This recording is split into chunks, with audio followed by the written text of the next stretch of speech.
Murmaid Mask.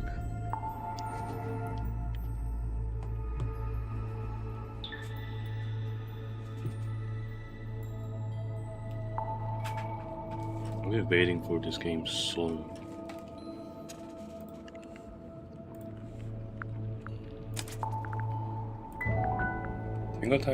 Tangle Tower was so fun. And I'm very excited to have this. Earthly tether, slowly fraying, floating helpless from the worst of jealous hunger, selfish thirst. Take a moment, kneel and meet the flowers growing at your feet.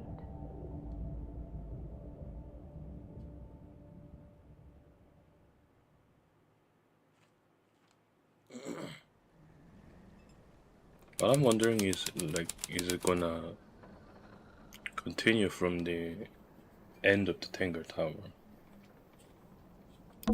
Barstools. Barstools. The wood is rotting, so I've strategically chosen not to sit on them. Should I wake her up? There's nothing written on the barrels. I'm sure they were once filled with some kind of wonderful, unsanctioned local ale. It's the case file. The reason we're here. It was left for us right here on the bar. Case file. Ooh. Oh, shut open. Read. For Detective Grimoire. Murder victim Captain Magnus Mortuga, 39. Vision Illusion Theater. Mortuga Submarine. Has locked himself in the room. Was later forced open and the body was discovered. Mortuga was found alone, laying on his back with a single cut across his throat. No bladed weapon of any kind was found in the room. The Illusion Theater is mostly empty, save for an ancient stone cauldron with a thick metal lid. The purpose of this cauldron is unknown, however I am informed that it has never been unlocked before. It is now unlocked. It is now open. Signed, Captain Seafoam. Interesting. Captain Seafoam. As far as I know, that's who hired us. And who left the case file here in the inn. But where are they now? Where's anyone? Sally, what do you think? Great contribution.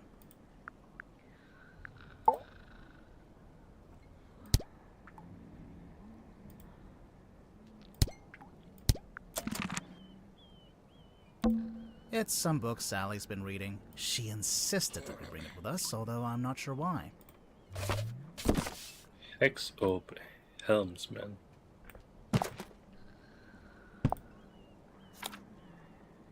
Something terrible awaits you in the depths. Will you face it? I hope not. Hailing from small fish town and silkworm on sea.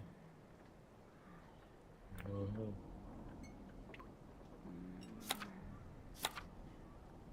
For T.W.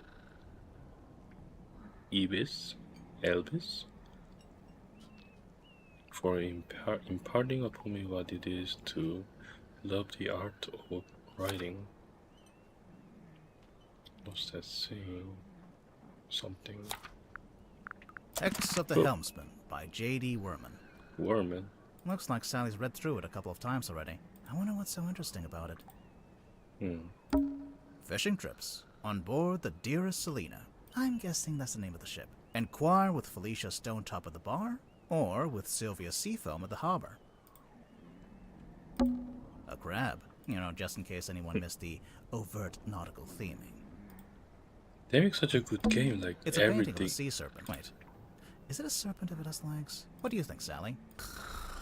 Ah, thanks for clearing that up. They make such a good game, man. It's what remains of the Stonetop Inn. Looks like it's been closed for some time. Although I don't have any point of reference. Maybe it looked like this when it was still open. Alright, it's Sally. go. She's fast asleep. Cute. To be fair, it is 4 in the morning. I agreed to stay awake and see if anyone shows up. So far, nothing. I thought I heard something outside. Hello?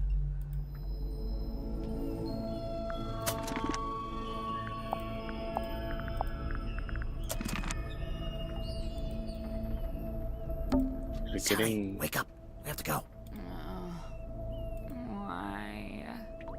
Because there's an eerie green light trying to lure us outside. Oh, that's a pretty good reason. I'll get up. I think it's time to go outside. To move around, use the map button in the bottom left. I think it's time to move around. Use the map button. Alright. Whoa.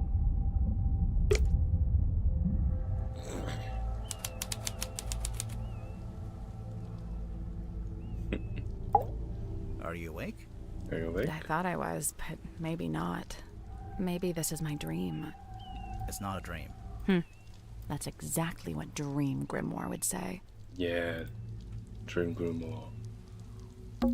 The Stone Top Inn, the best inn in Silkworm on Sea, It's the only inn. and therefore the best. True. There's something in the water. What is it? I don't know, but whatever it is the source of the green light. Oh? Oh, is this gonna... Wait. It's gonna... continue from the... What was it? Oh, I don't remember the name, but there was like... the game inside the bog where Grimoire and Sally first met. Is that? A submarine. I think I can see someone standing on the deck. Maybe we should go take a look. Is it all gonna continue? Like, what the hell is that? An old wooden boy with a face. Is it all gonna connect?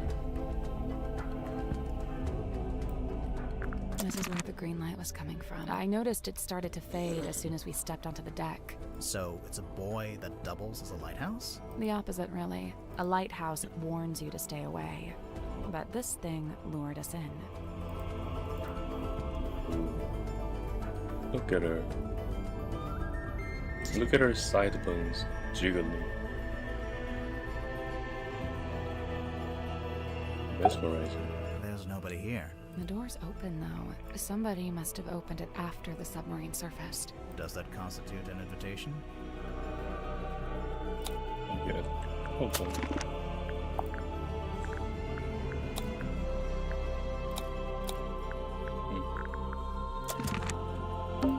Looks like it initially said Seafoam, but that got crossed out and now it says Mortuga. I'm getting mutiny vibes from this. I don't know about you. It's the wrong way around. What? Take another look at the case file. Yeah, that's what I'm thinking. And here. Signed Captain Safe. Captain Magnus Mortuga.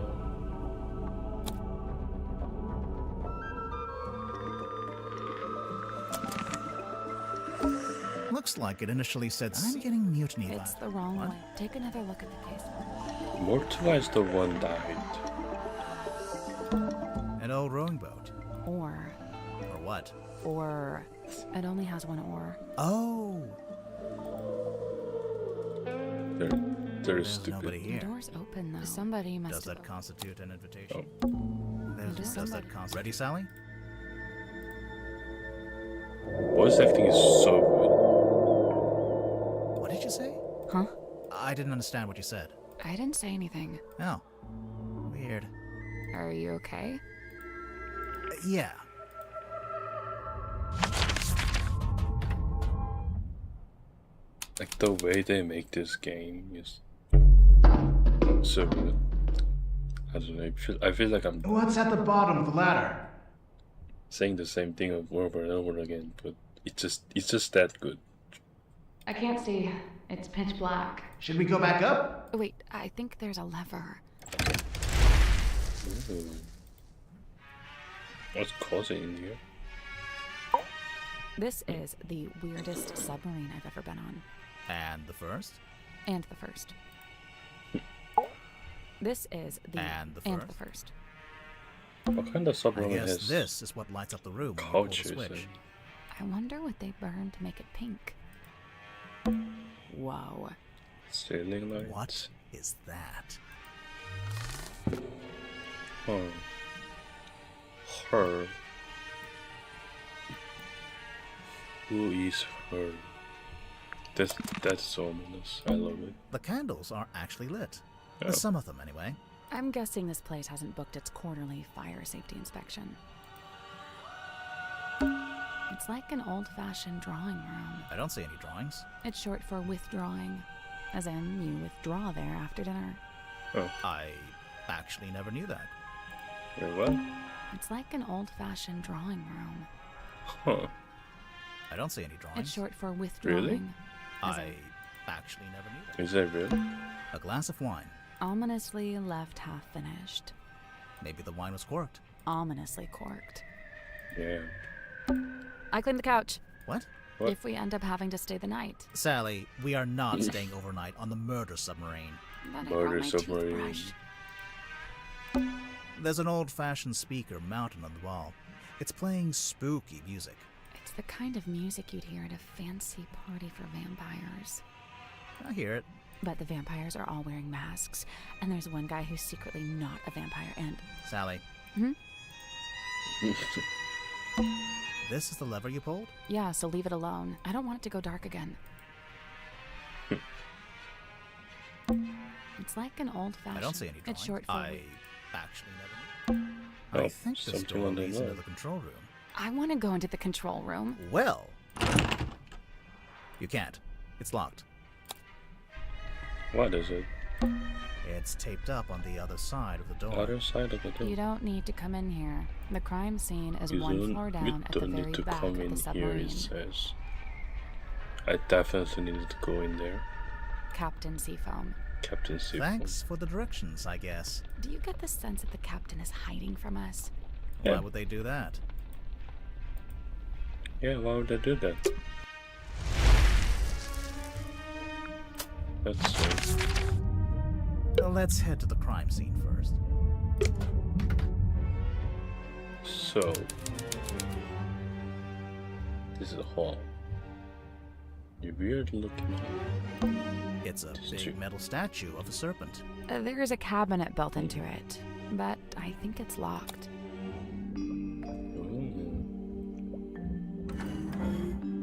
Oh.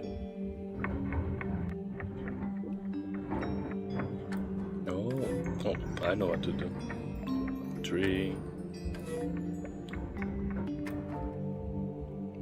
Nope. 4 dials, with a window in the center of each one. Turning each dial rotates the shapes that appear in the surrounding windows. What do those numbers mean, though? I know what it means. 4, so it needs to be this. I can do that, and I can rotate this to, I don't know, it's 5, so it needs to be,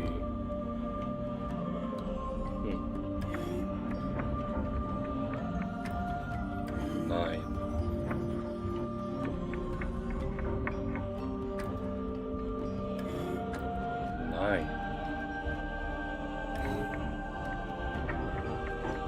However,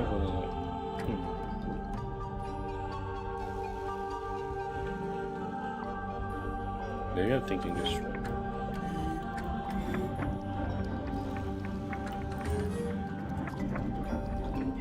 You see that square?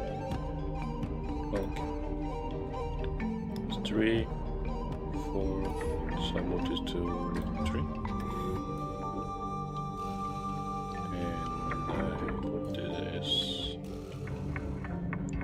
4, 9.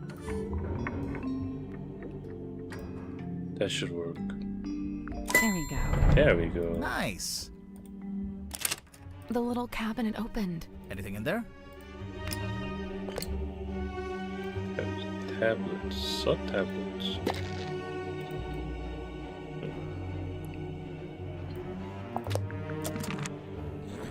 I don't know what it is. It's a big metal I statue. opened the cabinet and found this. Sun. Will there be moon tablets? Pufferfish lamp. Pufferfish A lamp. timeless classic. I want pufferfish lamp. 3 tables, arranged into a Z shape. Why G It's shape? actually more like an S from this angle. Oh, maybe they were trying to write my name, but they ran out of tables. I love her so much. Pots and pans for cooking. Hey, it's a kitchen. We didn't have one of those last time. What? Nothing. A wooden chandelier. The ladder leading back up to the parlor. Wow, okay. This is big.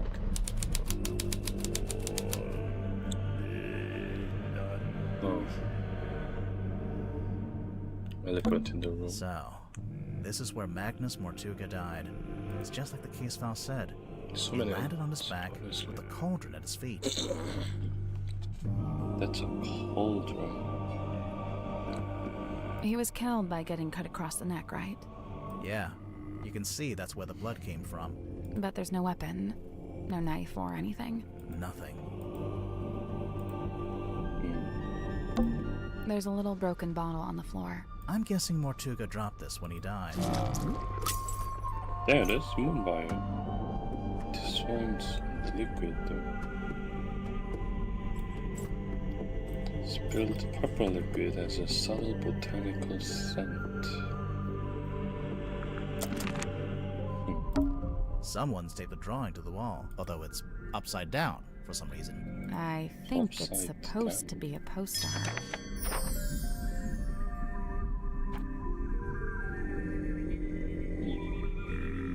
It's a real illusion theater.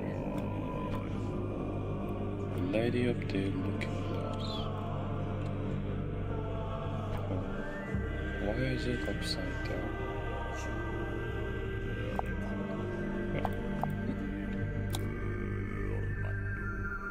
Unfathomable. Inconceivable.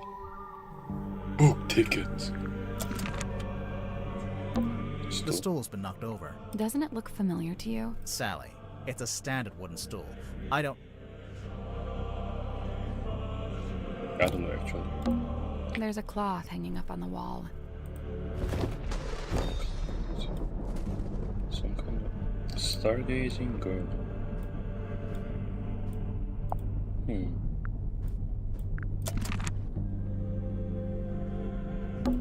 Someone's hung up a banner with the words Illusion Theater Illusion painted on it. Theater. What's the illusion, I wonder? You know, I think this room's had some kind of rebranding. Rebranding from what? What was it before? Possibly nothing. A small room like this wouldn't normally have a name at all. True. It's a little window that looks out into the endless, dark void of the ocean. Why did you phrase it like that? I don't know. This is the cauldron? Not quite what I was expecting. Cauldron. Weird looking cauldron, really. Granted, I've never seen a real cauldron other than like Minecraft.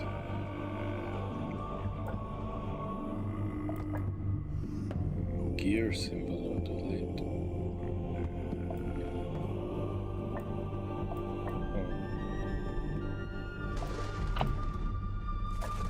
Is there something alive inside? The case file said it had never been unlocked before. This place gives me the creeps. That cauldron especially. I keep staring into it like I'm going to see something, but it really does seem to be empty. To quote from the case file, Mortuga had locked himself in the room. It was later forced open, and the body was discovered. So Mortuga was alone in a locked room. A very small locked room. There really isn't anywhere for a murderer to hide. I'm not so sure. I think there is a hiding place.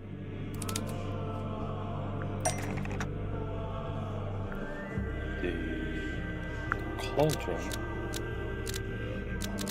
unlocked.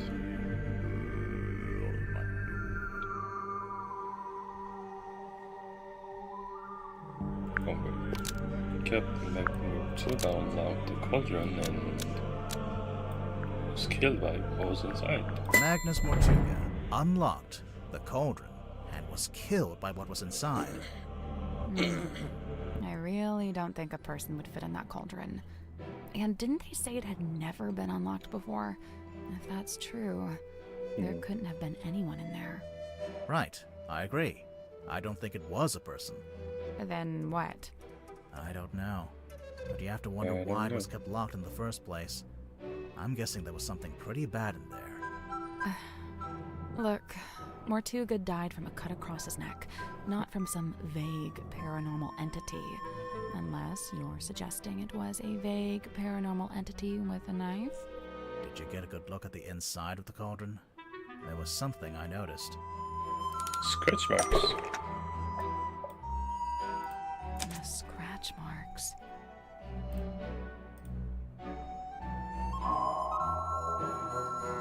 Ooh. Oh, it's so good. Damn.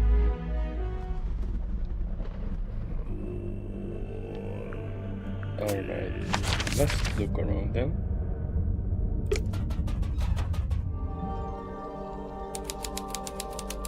Oh. Child's room. A walking stick, standing up by itself. I think it's part of an illusion. What illusion? Invisible man, maybe? I don't see it. An eerie painting of a girl standing in the woods. It is just a painting, right? Sure. Who knows? Maybe. No. Did it? Maybe. Did it blink?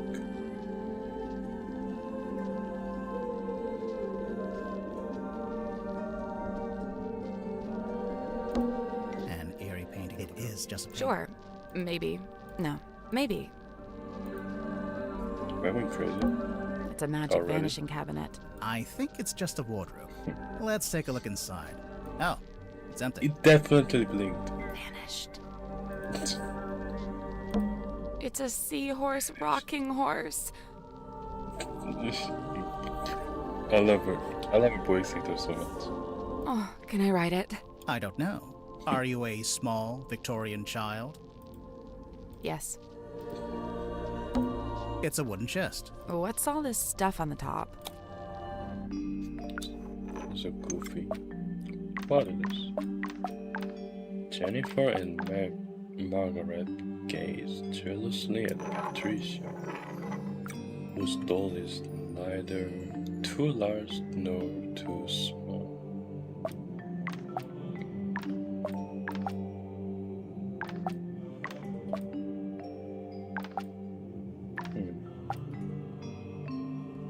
They all look the same.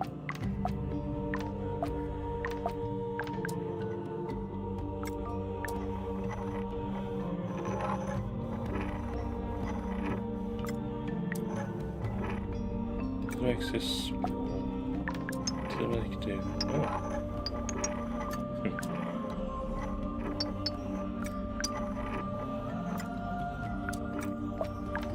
Jennifer Barlow Kate jealously of Patricia.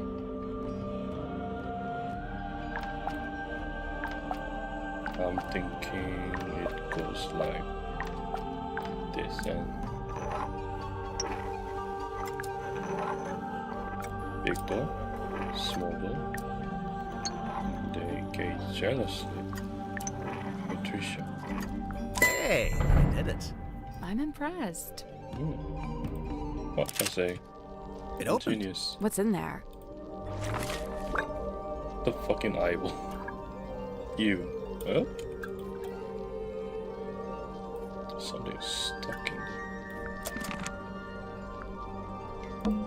We already solved it. Is there an eye? What is that? A set of wooden drawers. Magician boxes. A page ripped out of a newspaper. The idea of the looking glass enchants audience. The young illusionist goes by Symmetry Setmouth. So why not? Sure, begins the show with her signature act, something something. Morbid anxieties and intrusive thoughts, which it transpires form the themes of the show at large. My voice is giving. Three is Miss Silkmoth. Miss Silkmoth.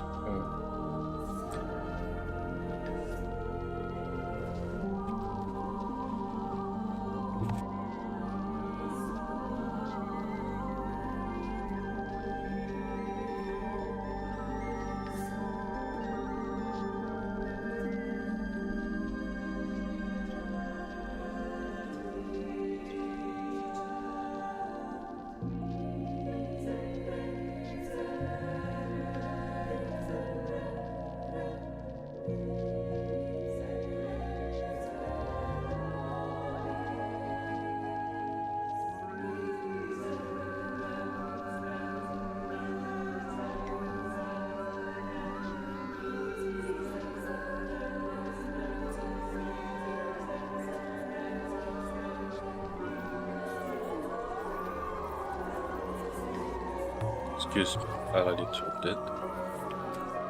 Sorry, my zero viewers.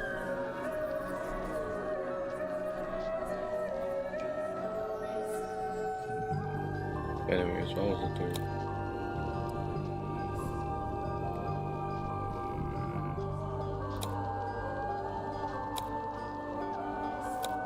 Catch up the day. Mysterious sea serpent hold. It's a model submarine. I think it's a doll's house. The lamp fell over. Wow, you really are a detective. Anyone important in those photos? I don't think so. Good. Fish hanging from the ceiling. It's like we're underwater. We are underwater. Oh, yeah. Oh yeah.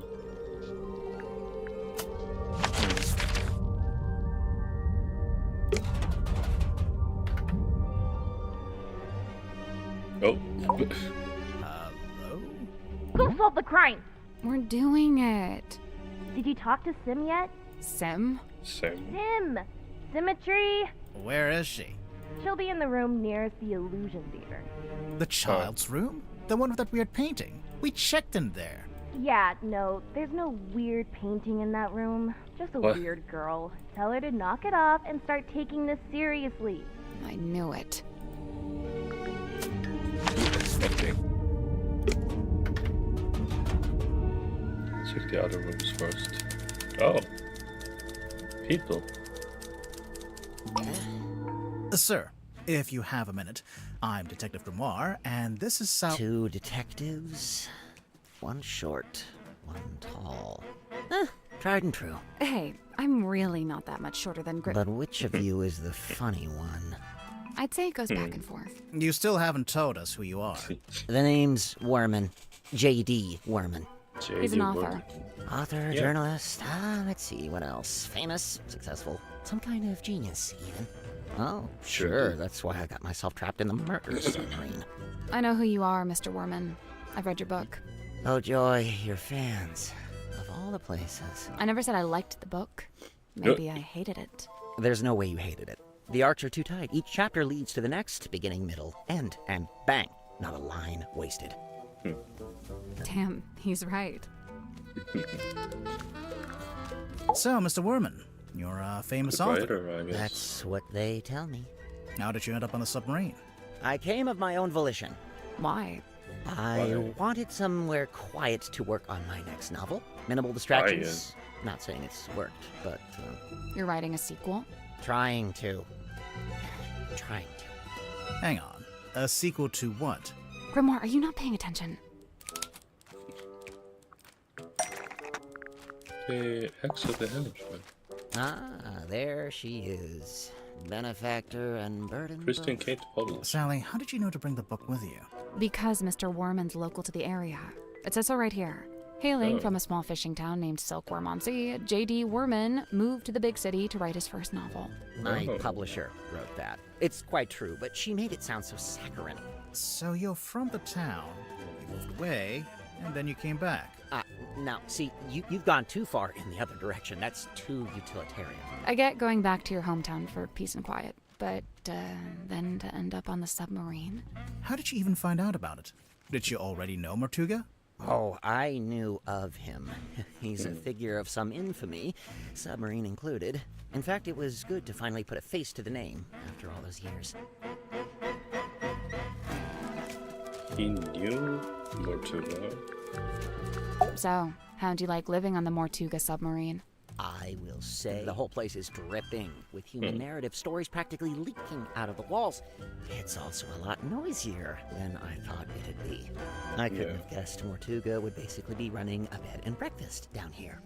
It was already busy when you arrived. Before the arrival of Mariana Moon, Dirk and I were the last two to join the gang. It's kind of surprising there was still a bunk room free at that point. Well, I wouldn't look a gift horse in the mouth. What's it like sharing a room with Dirk? Oh, we get on like a house on fire, 2 peas in a pod, that's us. And what about everyone else? It's a fascinating little microcosm, utterly discordant and yet somehow harmonious. At least that's how it felt before the captain was murdered. Night of the Morgue. Night rolls around and I can't sleep, as usual. I say night. I'm referring to the indistinctive block of time we on the submarine have agreed to collectively refer to as night. Anyway, I'm wide awake, so I stay up to Look get at the some writing done. animation. I don't want to deprive Dirk of his beauty sleep, so I took my typewriter out into the mess hall. Was anyone else in there? Godric came up a few minutes later. Godric. Brought some kind of busy work with him. So there we were, whiling away until I look up and see this woman, Mariana Moon. Apparently. Mariana Moon. Good name.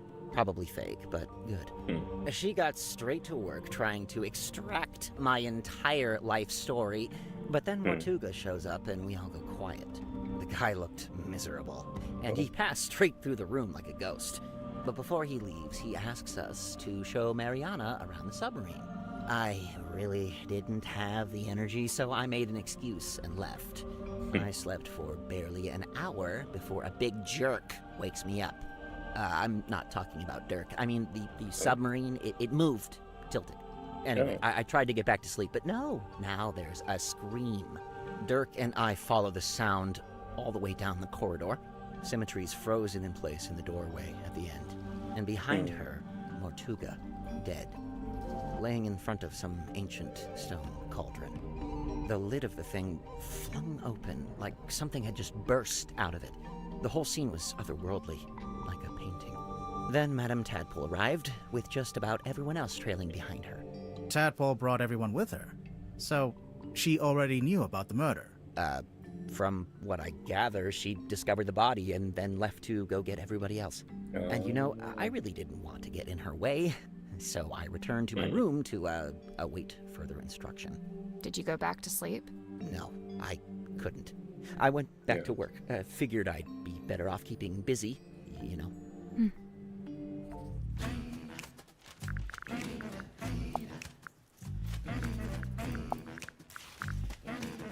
I'll ask around later. On a bit. Hey, what's up? How's it going? Hello. It's going good, I think. Awesome. Yeah. I'm Dirk, by the way. Who are you guys? I'm Lamar, and this is Sally. Oh, cool. So Big you're idiot the type detectives? of guy. Yeah, we're here to investigate the murder of Magnus Mortuga. Oh, yeah. It's a major bummer, honestly. He was a pretty stand-up guy. I mean, you know, sure, kind of an oddball, but like in a good way, you know? I mean, he was Dirk, you didn't tell us your surname. Oh, right. Sorry. Dirk Dansom, actor. Dirk Denson. So, yeah, anyway, hi, and what can I do for you folks? He's adorable. Can we keep him? No, you'd forget to feed him. I would, yeah. Yeah. So, Dirk, you're an actor. What kind? Oh, well, so for ages, I just did commercials. And then about a year ago, I finally got cast in a movie. Nice. Anything I've seen? Well, it's called Hex of the Helmsman. Oh. I played the helmsman. Marcus Mordoom? Oh, you've seen it? No, but I read the book. Oh man, the book is gnarly. I mean, I'm not usually one for reading, but I actually finished it. Yeah, the whole thing. Congrats. The author's a stand-up dude, too. J.D. Warman. You know him? Well, yeah, he's sitting right over there. You should go talk to him. Super friendly, loves meeting new people. I bet. Was your movie a success, Dirk? Yeah, man, it's making megabucks. Are you going to make a sequel? Well, you know, they want to move on that ASAP, but, we're not ready to start filming yet. And what? You're taking your vacation on a submarine while you wait? No, I'm just tagging along here with Worman. Yeah, he wanted to take a trip out here, and I figure, the more the merrier.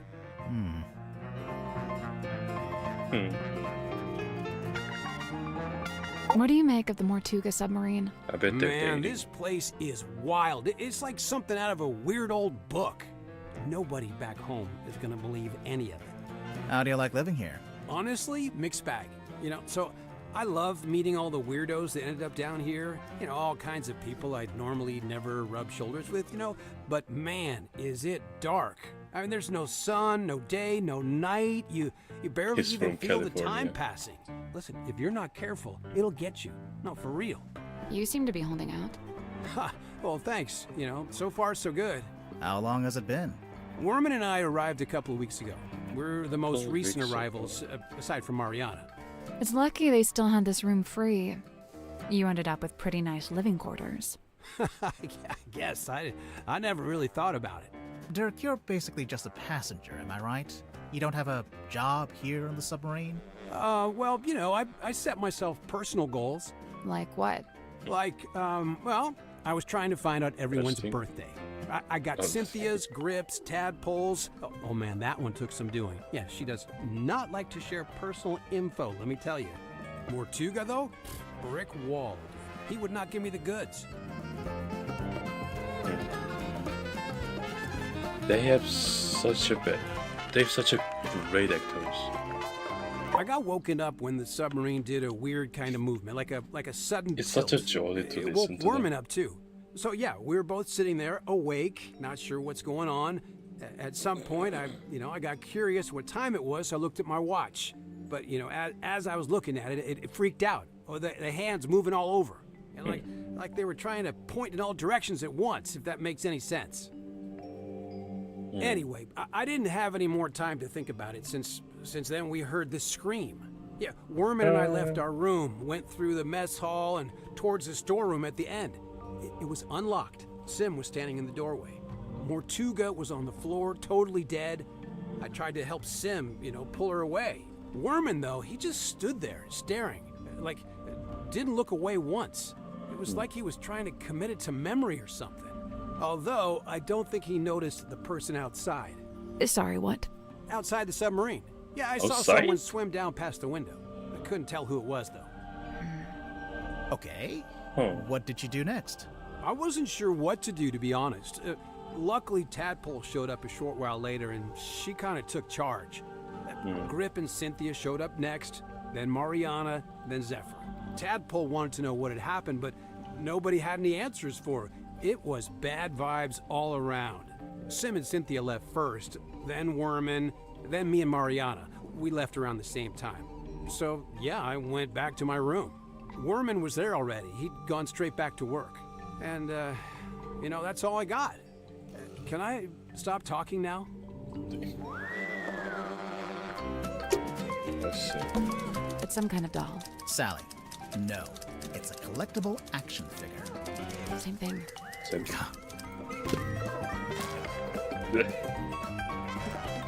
No, it's Marcus Mordoom. Of course, by the sea.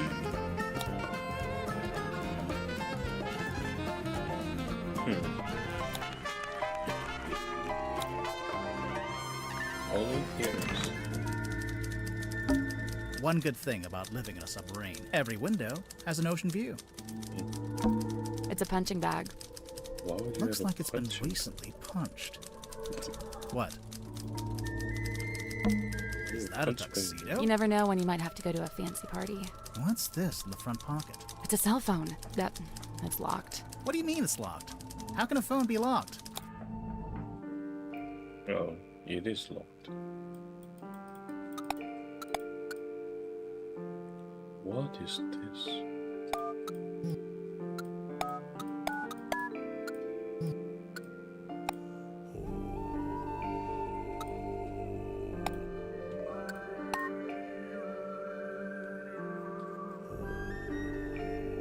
Okay, I think I know what to do. Is this and not that. Why am I all up on this stuff? That can't be it though, right? This needs to look like this, but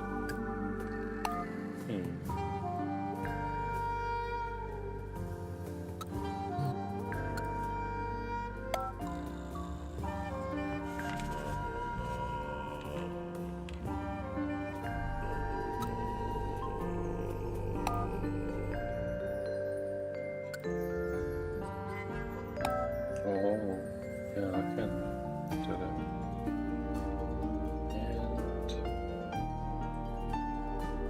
And the X and down circle.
That's it, right? Hey, I did it. I'm impressed. Thank you. It's unlocked. So now we can look at it? Why are we looking at it? W and W.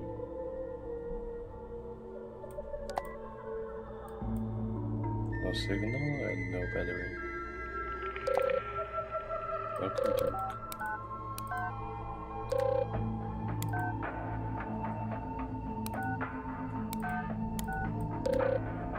Hold someone.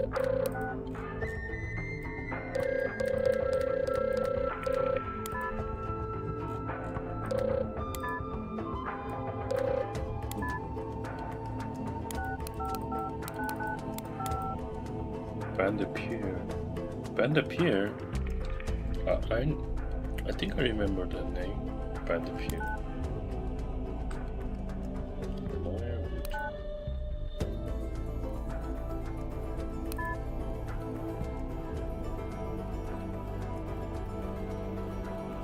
We're still on the tail.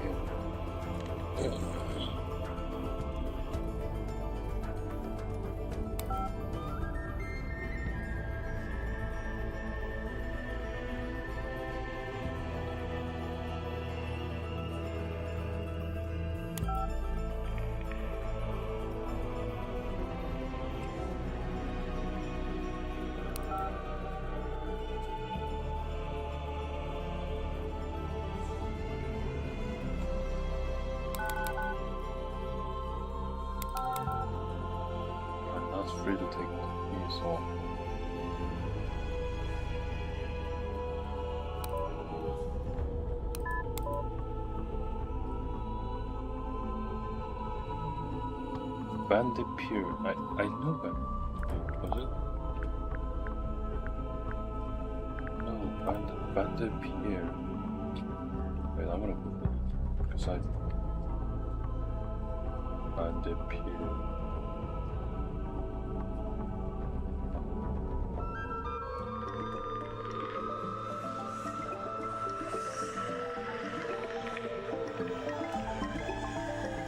Yeah! Vincent van der Pier, Tick Tick Tick Grimoire.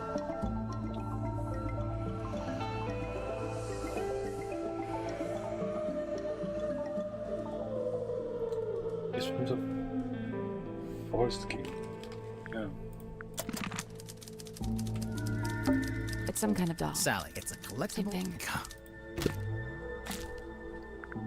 It's gonna connect. It's a suitcase. Clothes are neatly folded inside. It smells like men's aftershave. I'm getting bergamot, cedarwood, and notes of citrus. You done sniffing the suitcase? It's a huge iron dumbbell, made from nuts and bolts. So, you gonna pick it up? Might be a clue. I doubt it. Big, blunt object like that could be a weapon. I'd say it looks pretty suspicious. Worth investigating. I disagree. A bunch of discarded paper. There's something typed on it. Yeah, but I can barely make sense of it. Kinda looks like an attempt at the first chapter of a story. I guess the submarine doesn't have a laundry room. You'd be so soggy in here. There's a sink here with its own little mirror. Looks like someone's been using it to shave. Game kind of told me to. Look at that. It's Worman's typewriter. Oh. Gifted to the circumvency type. It's not. So it's not his typewriter. It's from the summer. There's something strange about this typewriter. Did you notice the weird mechanism on the back?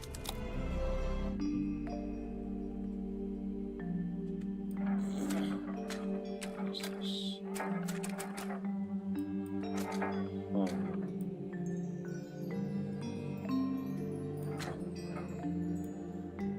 What the hell?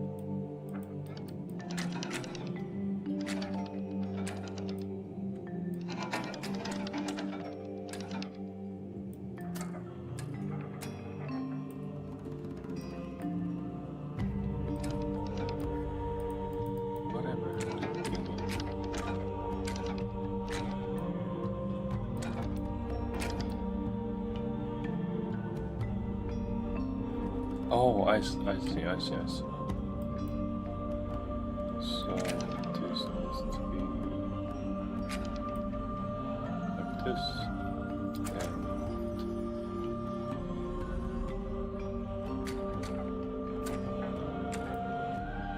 circle needs to be here.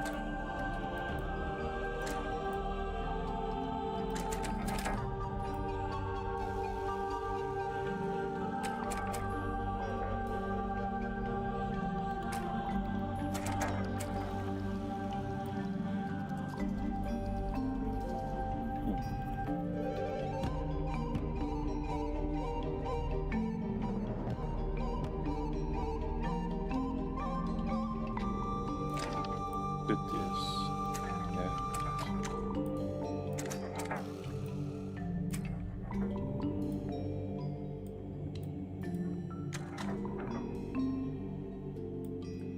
how does that work?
this count again.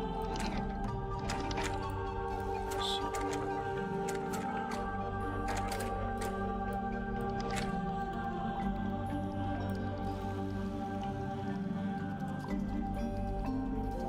that's the bit. This is right. I think this is right, and I need to change this to something else.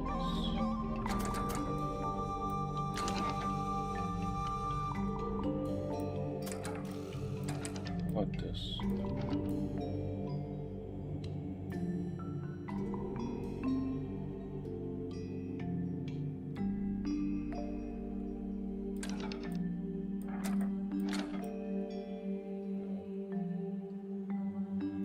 I think that's right.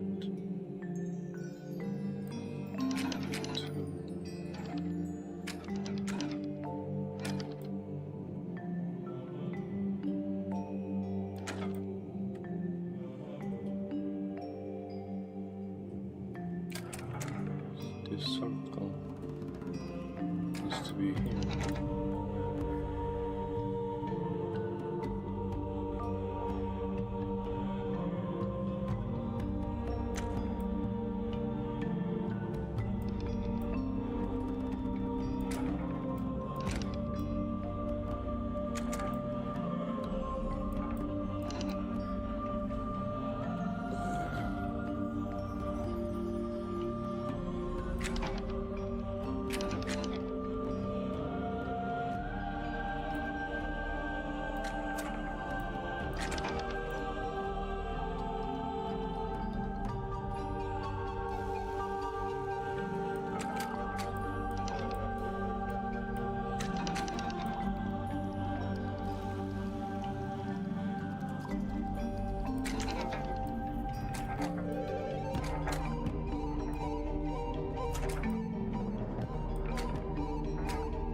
The ear, this needs to be a circle. So that's it, isn't it? It is. That was right. I'm impressed. Okay. The little hatch opened. What's this? A letter? Or two go.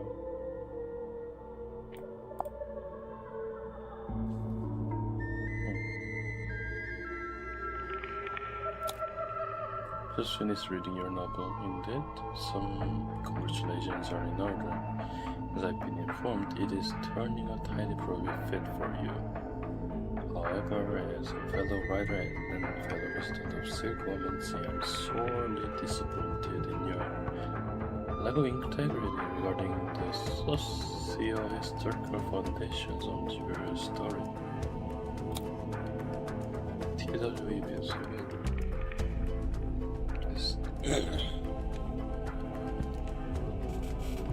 Rift Helmsman. Any wonderful divers, I'm here to help. Inked on the back of the letter are the coordinates detailing how, when, and where to find the Motuga-sama. So he's here for a reason, not just he wasn't just looking for a calm, that calm, silent place. He wanted to be here. Locked.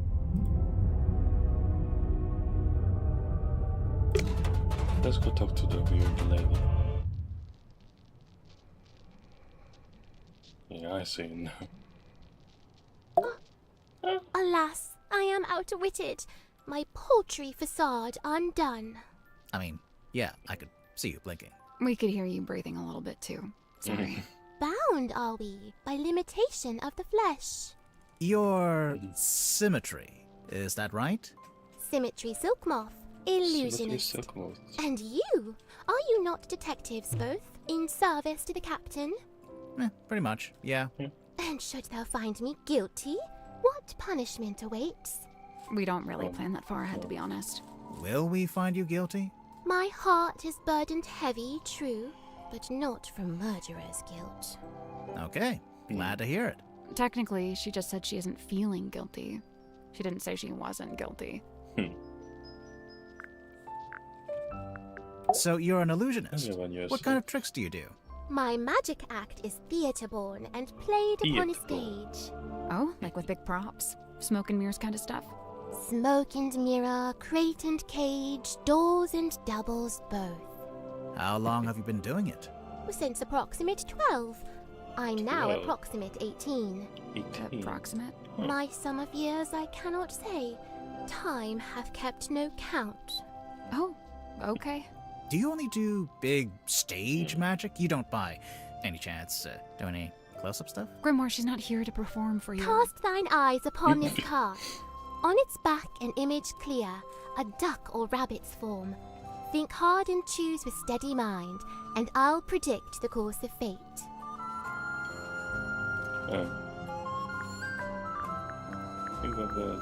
Okay, I'm thinking about it. That's the trick. Sorry, but this is like the most basic optical illusion. There'll be a drawing that looks like a duck or a rabbit, depending on how you interpret it.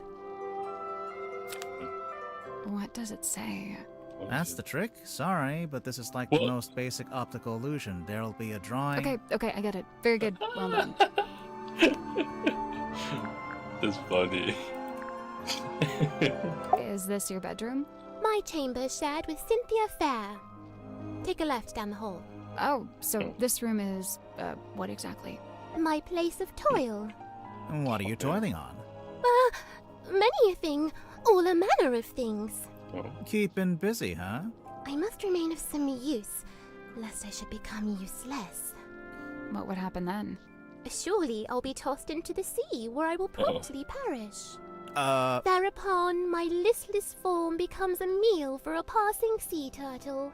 Symmetry. But oh, the turtle finds me scant sustenance, and he too will perish, and we'll both be dead forever and ever. Symmetry! Scene opens. Funny. Submarine interior. Symmetry lies awake in bed. We're really doing it like this. She is restless, wrought with guilt. Guilt about what? A sudden movement of the submarine wakes Cynthia. Cynthia, noticing Symmetry. Oh, you were already awake. What is wrong? The two young women briefly talk to one another. Not gonna give us that bit? Cynthia, getting up. Oh, I must go and inspect the control room. Exit Cynthia. Symmetry lays in bed a little longer. Symmetry, getting up. Oh, I must return to the Illusion Theatre. I cannot bear it. Return? The Illusion Theatre. The door is already open. Symmetry sees Captain Mortuga laying dead on the ground. She screams. She also sees a large face passing by the window. What? Nice. A face outside the submarine. Enter Dansum and Worman. Dansum. Oh, my dude, this is crazy. Worman says nothing. Enter Madame Tadpole. In her wake, Mr. Grip, Cynthia, and Mariana. And after a short while, Dr. Zephyr. Madame Tadpole taking charge. Oh, which one of you is the murderer? Tell me now so that ye may be punished appropriately. I'm sure that's exactly what she said. Exit Cynthia and Symmetry. Cynthia, visibly nervous. Oh, but who will become captain now? Symmetry, pondering. Oh, do you think Mortuga wrote a will? Not a bad question. The two young women attempt to enter the captain's cabin, but the door is locked. They decide to visit the control room instead. Cynthia is now moving with urgency, and Symmetry is lagging behind. Cynthia emerges from the control room. She is holding several sheets of paper and the captain's logbook. Cynthia goes down the ladder. Symmetry follows behind. Outside Worman's bunk room. Symmetry, noticing a piece of paper on the ground. Oh, surely this was dropped by Worman, as it is from his typewriter. I shall return it to whence it came. She places the paper back into the typewriter. Symmetry returns to her bedroom. Scene ends. Okay.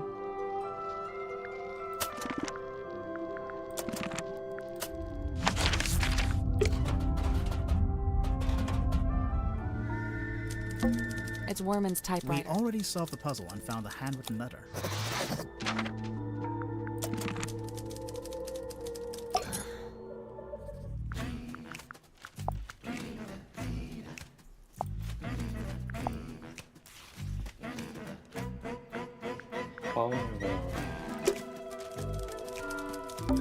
A bunch of discarded There's paper. something typed. Yeah, but I Kinda looks like an attempt at the first chapter.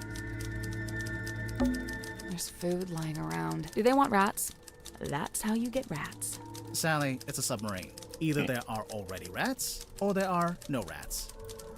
Why should I ask about this?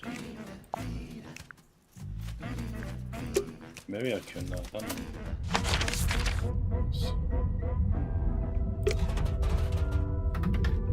checking the other rooms.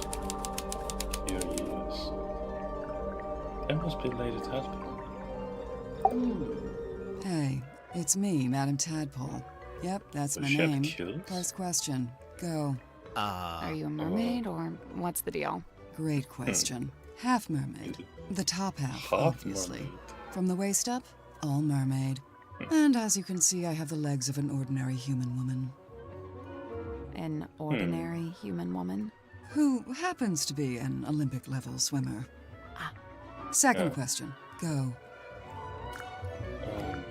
So, Madam Tadpole, you're a professional swimmer? Or a professional mermaid? I'm not a professional anything, not anymore.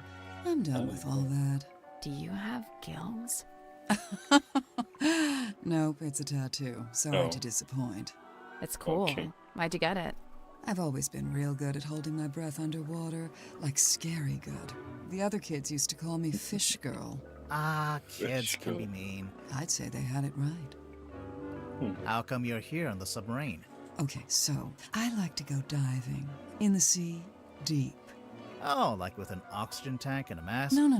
I don't use any of that stuff. Anyway, so one time I went too deep. I wasn't going to come back up. I was pretty much done for.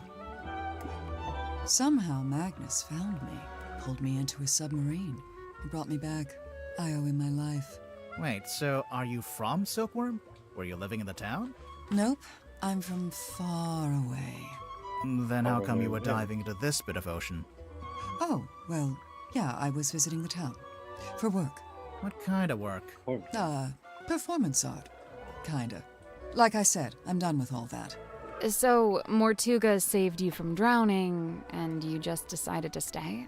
It's where I belong. The ocean. I had my fill of living on land. I've got no interest in going back. Suspicious. Looks like you've made yourself pretty comfortable down here. Magnus offered me one of the bunk rooms, but I turned him down. And yeah, over time I turned the airlock into a nice little home for myself. Where did you get all this stuff? The mirrors, the bottles. Shipwrecks, shipping containers, you name it. If it falls into the ocean, I consider it fair game. You go swimming out in the actual ocean. Of course. Isn't it cold? And what about the water pressure? What about him? That's for other people to worry about. So, how do you get out into the sea? Or do you just go from up on deck? See that hole in the middle of the room? Leads down into a big old water tank with a door that leads outside. I go out into the ocean every single day.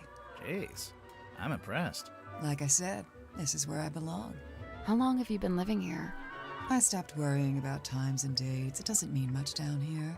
But I know I arrived after Sim and before Dirk. Do you get on with the other suspects? Oh, sure. It's a nice group. I was closest with Magnus, though. He was one of a kind.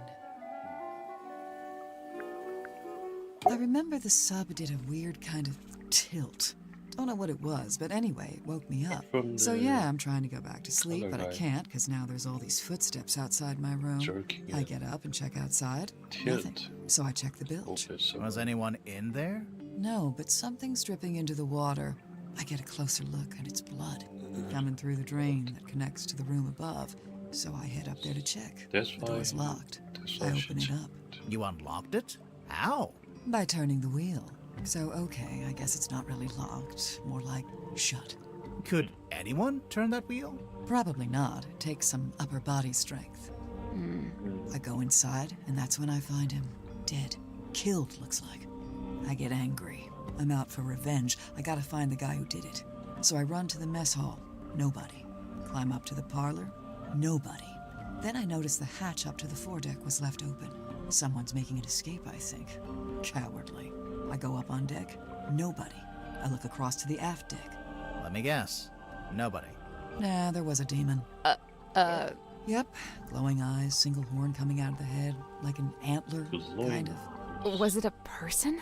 I don't know, maybe.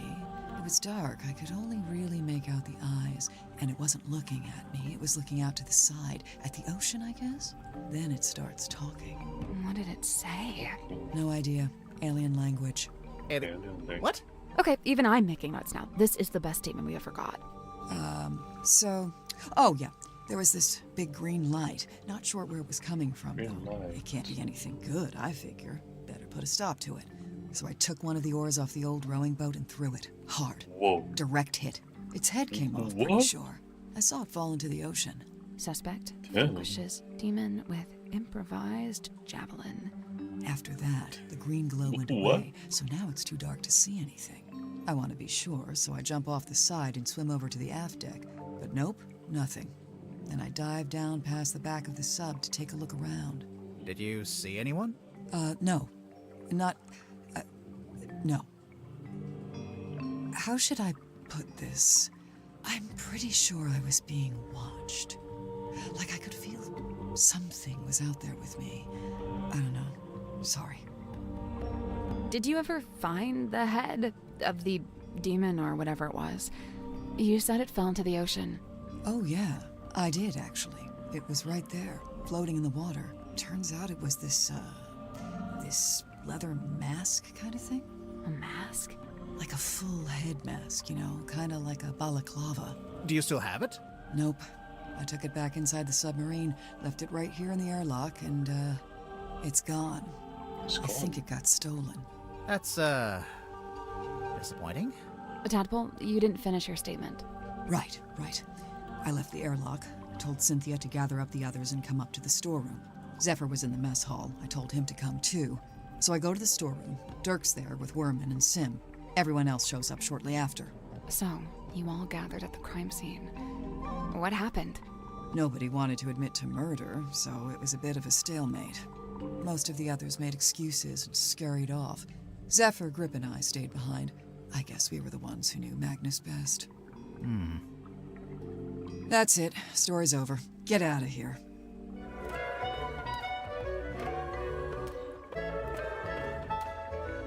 So,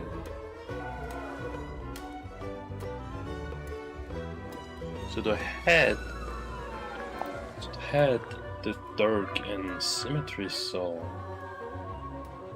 Well, Dirk saw the body, Symmetry saw the head. Well, I'm assuming it was either Madame Tadpole or the mask that dropped. Or it could be something else. Sally, how do you feel about swimming? Nope, not happening. It's a treasure chest. We can't reach it while it's underwater. What a tease. Looks like a jellyfish. It's 2 glass bowls and some seashells. Right. But what does it look like? Jellyfish. I would love to have one of those. It looks cute. It's a diving helmet. One of those old, heavy ones. You think it's a safe? Nah, looks pretty dangerous. A safe. Oh. They're the... Oh, interesting.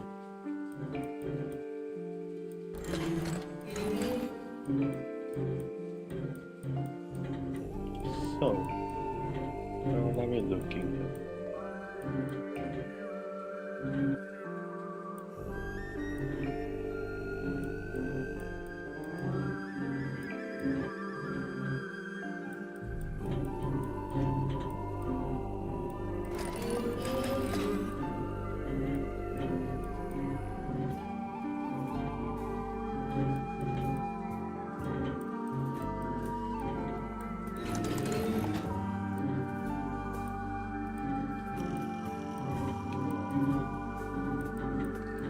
Let's just try to line them up first.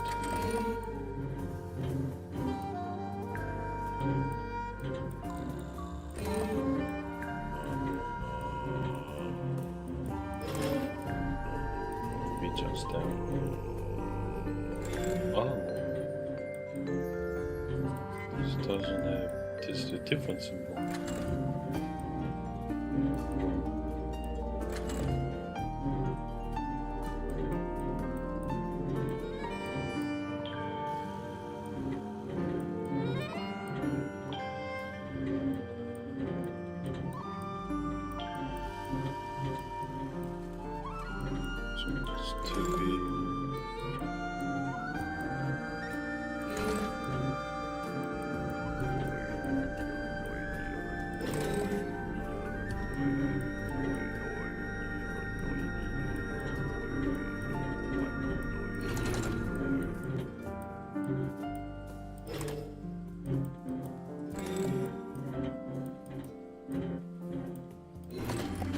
Oh, that was it.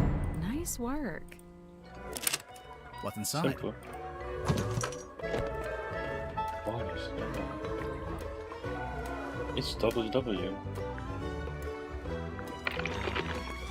Huh. Locked. WW was on the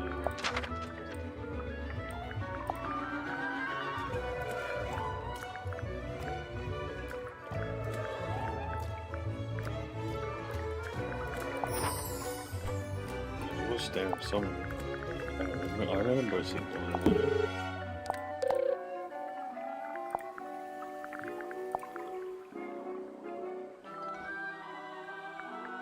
Or is it WW?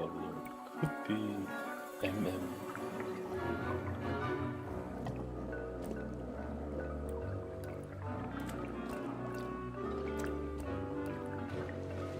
I'm assuming it's WW because usually, if you're not from Japan, please put like this.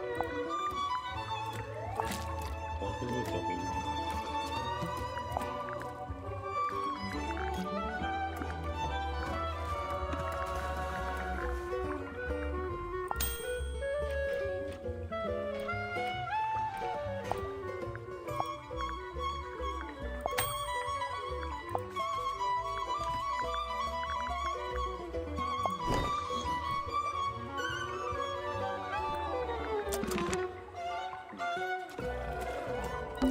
Old glass bottles. Looks like they've all been salvaged from the ocean. Hey, this one has a message inside.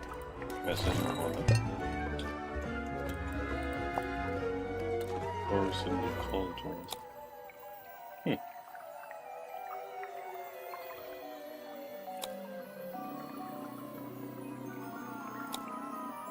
Oh.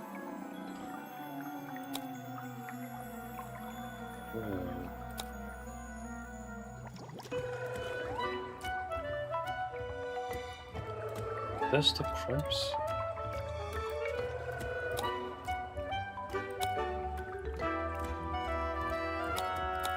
What? That's the crabs.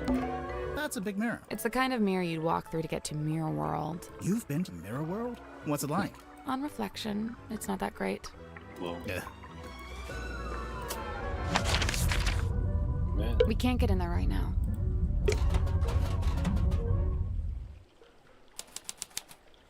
Village. It's dark inside. It's almost pitch black in here. I'm guessing you didn't bring a flashlight.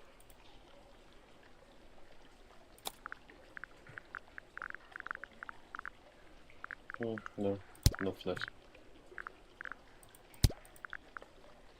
So, 10 minutes? Nope. Nope.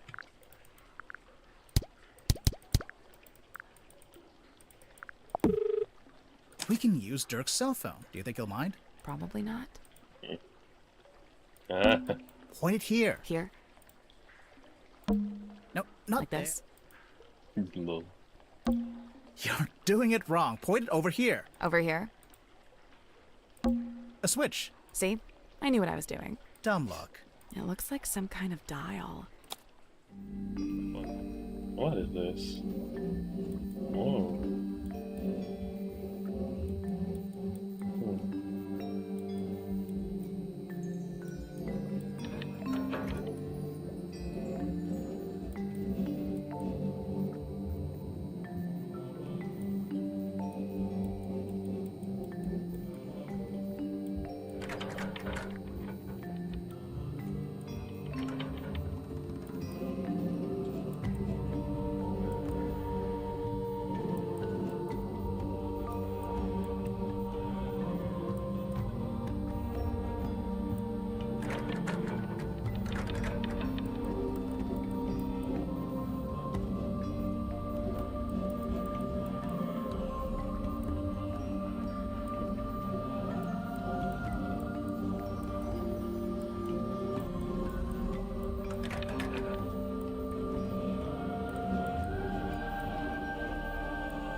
This same set of marbles, I think.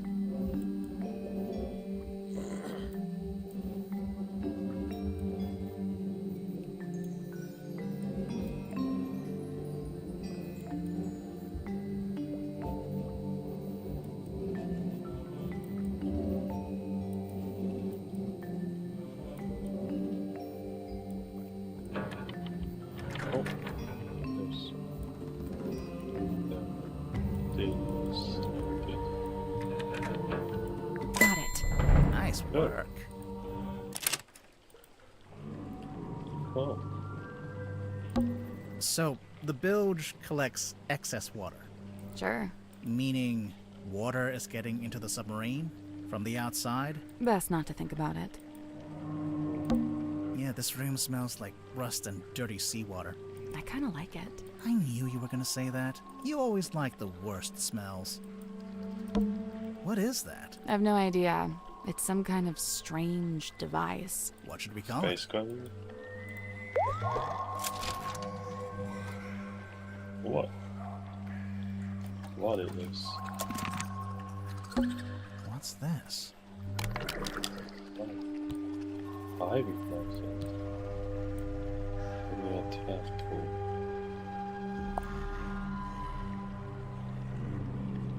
Ocean Rescue Lovers Association.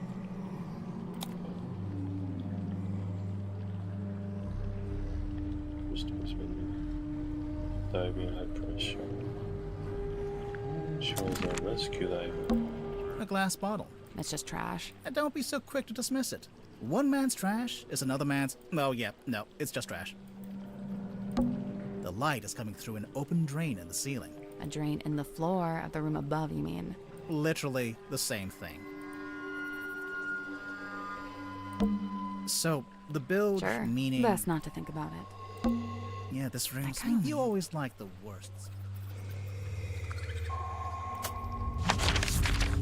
Rain so maybe tonight. Just a minute of the game. There's someone in there. What is this? Hello? Is anyone there? I think there's someone in that bus. Oh.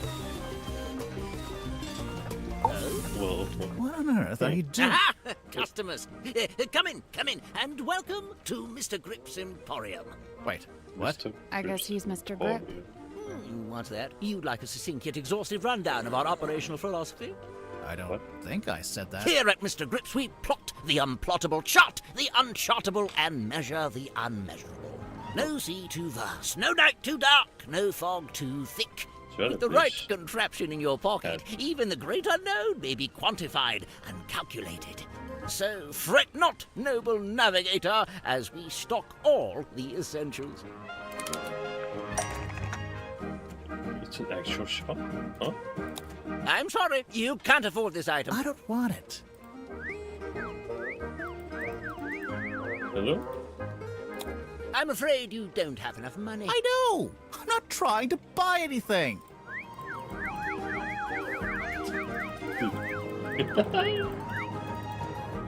Apologies, you can't afford that one. Mr. Grip, we're not customers. We're detectives. We need to talk to you. Oh. Why didn't you say so? Now, what is it you wanted to know? That was funny. Can I get your full name?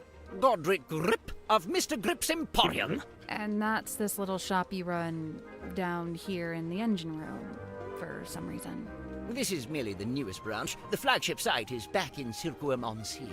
Yeah, we saw it. It's all boarded up. As well, I can't make a living selling compasses to the ghosts in a ghost town, can I? So that's what you do? Sell compasses? Seems kind of niche. We buy, sell, and service all manner of nautical navigation equipment. What's that? Ah, yes, we also provide cartographic consultation. We'll analyze and decipher any map, all for a low, low fee. So some maps may be in that fee to be decided on a case-by-case basis. Sorry, did you just talk to your stick? You mean Cornelius Kane? And he's given it a name. Great. Don't ask any follow-up questions. Maybe he'll let us move on. How'd you wind up here? I crashed my hot air balloon into the ocean. Whole thing came down. Dreadful. And of course, I've never been a swimmer. Don't have the upper body strength. How'd you crash your balloon? A rather spirited disagreement with a flock of migratory pelicans led to an abrupt Sure, okay. And the actual reason? storm. There we go. Wait, so you're an aeronaut? I thought you were a shopkeeper. Yes, well, you're quite right, of course. But I'd been inspired to leave my shop behind and head out on a journey of discovery into the great unknown. That was the plan, at least. As you can see, I didn't make it very far at all. So there's a storm, the balloon crashes, you fall into the ocean, then what? Enter Captain Mortuga. He finds me adrift, fishes me out of the water, and promptly places me here. In the engine room? Was every other room taken? On the contrary, only Mortuga and Zephyr were living here when I arrived, so I rather had the run of the place. Cornelius and I just agreed this would be the best place to set up shop, as it were. Why did you set up your shop again? You just said you'd been inspired to leave it behind. I had to make myself useful somehow, didn't I?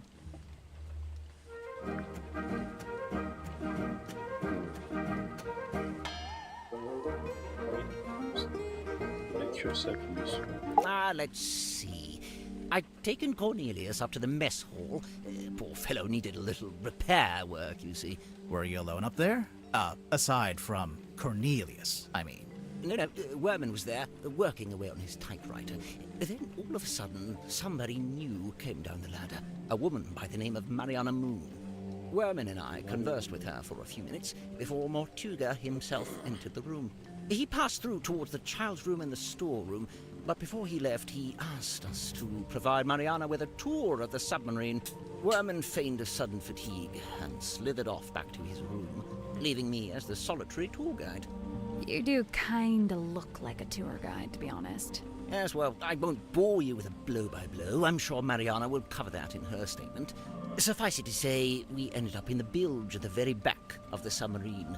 And there we were, standing in the dark, when all of a sudden, a voice echoed down from above. Mortuga's voice? No, a young woman's, possibly two different women. The voices were followed by the sound of a blade. and finally a dull thud, like something hitting the ground. Sounds like a murder to me. What did Mariana make of all this? Well, apparently satisfied by our impromptu eavesdropping session, she made her farewells and left. You didn't go with her? No, I stayed a little longer.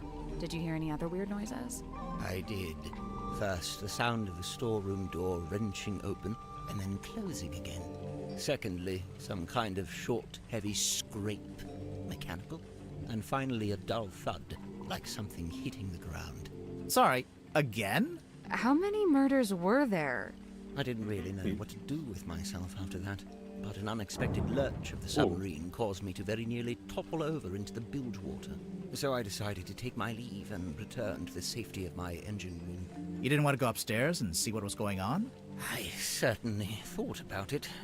Ultimately, I think it came down to cowardice on my part. You didn't want to run to the murderer.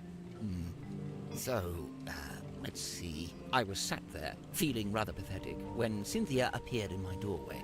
What did she want?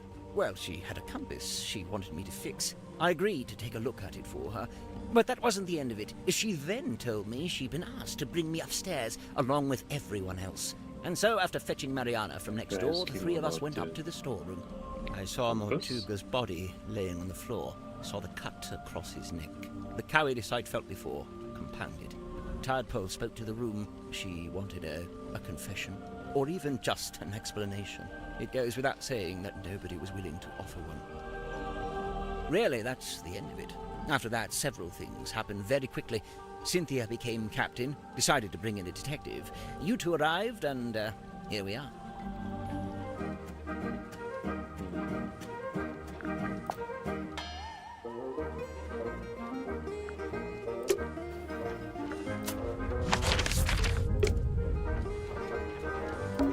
Grip, can we take a look in the basket? Yes.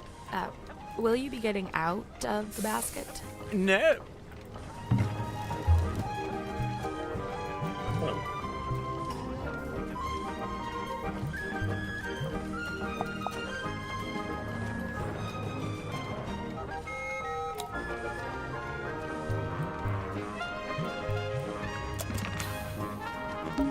A selection of some of my more unusual compasses. Please peruse at your leisure. Let's do that first. What is this?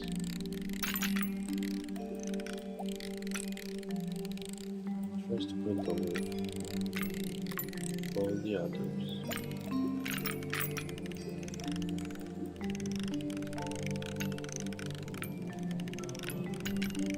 Destroyed.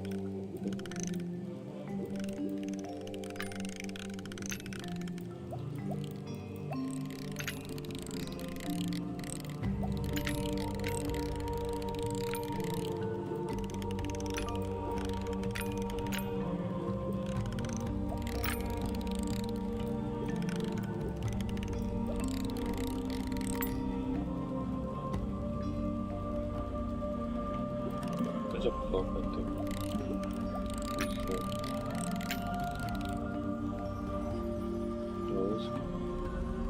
I think it is a clock.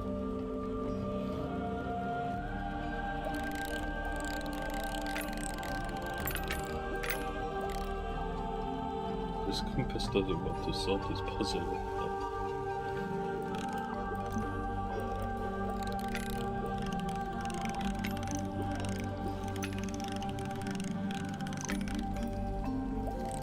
Where does this go?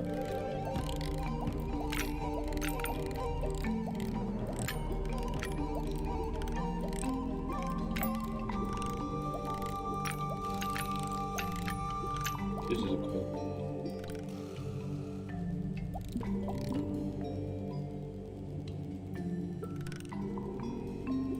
Just to put away from the phone.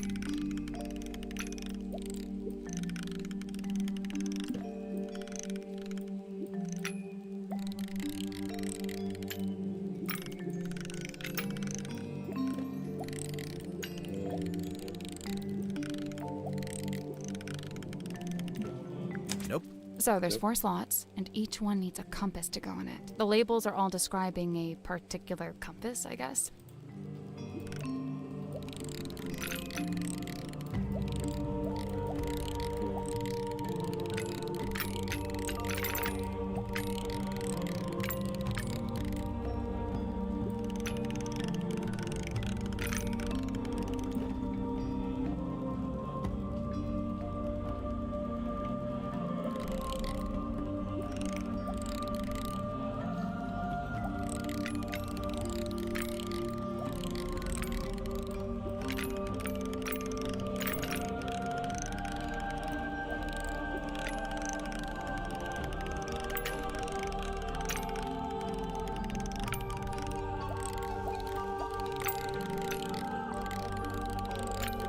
Oh, I see. He's looking at the end. There we go. Nice. That's fun. Did something unlock? Nope. Yeah, it did. I heard it. Sounded like a box opening. Pure conjecture. It's open. What is that? Some kind of scroll. That is not for sale. Please don't touch it. Too I late. won't touch it. Sorry. Huh. Chart.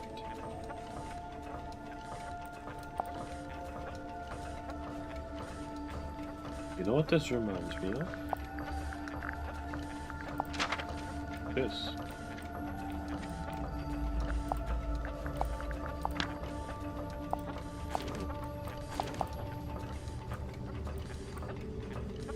This drawing.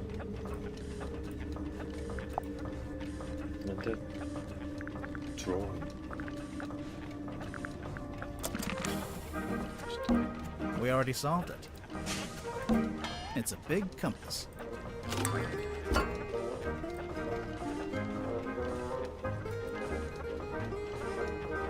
I assume this is the compass that what was it? Mariana one? Yes, this thanks. If I turn this wheel, you have to turn the other one. Why? Because one good turn deserves another.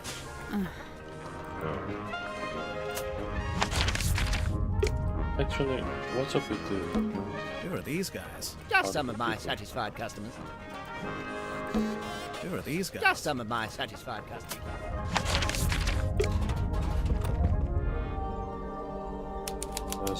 yeah, there she is.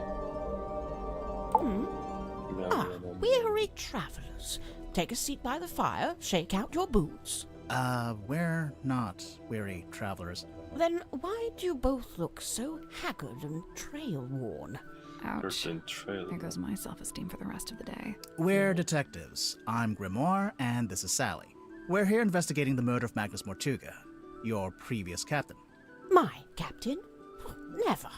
My Never. captain is the moonlight as it shimmers across the lake. Okay. My captain is the wind as it whispers through the valley. Who is this woman? No idea. I kind of like her, though. My name is Moon. Mariana Moon. Aha. And what do you do? I do not do. I simply am. Okay. So, what, you're just some random traveler? A traveler, yes. But random, never. I'm here because I chose to be. I've been searching for the Mortuga submarine for some time, you know. How come? How come? This thing is the motherlode. The motherlode of what? Of whispered half-truth, of murky rumor, of stories unspoken. Oh, like urban myths and stuff? Right. Urban myths and stuff. So you're a historian? Historian, storyteller, rambler, ambler, fireside gambler. How long have you been here? Well, let's see. I arrived a few hours before the captain was murdered. Oh, dang. Really? Quite the story, isn't it? But you're just on the submarine because you find it interesting. Would that be such a crime? No. Murder's a crime, though, pretty sure. Yeah. A merciless wind rattles the rotting wood of the old silkworm harbor. Oh. The shadow of a What's vessel happening? lurking low in the night black water. A mysterious stranger steps onto her foredeck. Cloaked in darkness, she slips inside the submarine. Who is she? What is her dark purpose? It's you. We get it. A mysterious stranger, I said. She descends into an ornate parlor, empty, save for a lone figure standing by the fire. So, not empty. He turns, his face still half hidden in flickering shadow. It is Captain Magnus Mortuga. What was he like? Nice guy. Stoic, but polite. Kind. He tells me to wait in the control room and then disappears off towards the back of the ship. After a little while, he comes back. But now, he's a slightly different man. What do you mean? The light is gone from his eyes. He seems sad, angry. He avoids my gaze as he crosses the room to take hold of the wheel. He tells me to head down the ladder towards the mess hall. Doing so, I encounter two gentlemen named Mr. Werman and Mr. Grip. Neither of them look like sailors, so I know they can't be crew. I assume they must be guests like me. And true enough, it transpires that Mr. Werman is a writer and Mr. Grip is, some kind of watch repairman. Captain Mortuga reappears, descending the ladder. He asks the two men to show me around the submarine and introduce me to the others. Then he disappears through the rear corridor. It's the last time I see him alive. Mr. Werman apologizes, explains he's too tired, and leaves through the opposite corridor. Mr. Grip, unable to come up with such an excuse, agrees to show me around. Now, I wrote this down in my diary, so I may as well let you read it. Oh. Imagine my What is this? to finally get a good look around the Mortuga submarine. We began by visiting a bizarre laboratory known as the Dream Chamber. It smelled of dried herbs and dusty glass, but was devoid of its dream custodian. An early disappointment. The captain's cabin was locked. Mr. Grip explained how Captain Mortuga mostly keeps this room locked when it's not in use. We climbed down into the living quarters, where a pair of bunk rooms sat at the end of a corridor. The first smelled of crane dust and unwatered fowls. A young woman was laying in her bed, poring over an old document. She hastily hid the document away and introduced herself as Miss Cynthia Seaford, a name to remember, dear reader, as she will shortly become quite important. The second bunk room smelled of aftershave and desperation. The two men within, Mr. James Werman and Mr. Dirk Dansom, both appeared to be asleep, so we decided not to intrude. Next on the tour, a room inhabited, by the looks of things, by a young child who is also a stage magician. Sadly, this mythical child magician is nowhere to be seen. The room at the very end of the hallway was sealed with a heavy bulkhead door. Mr. Grip dismissed it as a storeroom that only Captain Mortuga makes use of. Perhaps you'll agree with me, dear reader, when I suggest the peculiarity of a simple storeroom being sealed off with such a significant door. Mr. Grip took me down to the cargo hold. It smells of damp wood and tarred rope. Yes, I describe it in the present tense, for it is here I sit as I write this very diary. Next door, the engine room, burnished bronze and tea-stained parchment. I learned that it's something of a nest for Mr. Grip himself, and thus was currently unoccupied. Outside, I encountered a Dr. Zacharias Zephyr, the aforementioned keeper of the Dream Chamber. Surprised to see us, he nearly dropped the empty glass bottle he was carrying. Clearly wishing to remove himself from the situation, the good doctor muttered something inaudible and disappeared up the ladder. We continued on into the next room, which I was amused to discover was some kind of shimmering mermaid grotto. I smelled her before I saw her. The unmistakable mix of salt, seaweed, and sequined spandex. It can only be Madame Tadpole, a name which may be familiar to long-time readers of this diary. Familiar? Do they know each other? Tadpole and I caught up while Mr. Grip skulked in the doorway, clearly hoping this would mark the end of the tour, but it did not, dear reader. It did not. Right, so, yes, I can see there's one more room to visit. Mr. Grip insists it's just the bilge, a dark, dank and smelly place, ill-frequented by humankind. I tell him he couldn't have sold it to me better if he'd tried. We enter the bilge, but it's too dark to see anything. Mr. Grip, who is clearly tiring of my company by this point, opens the vent in the ceiling to let in a little light.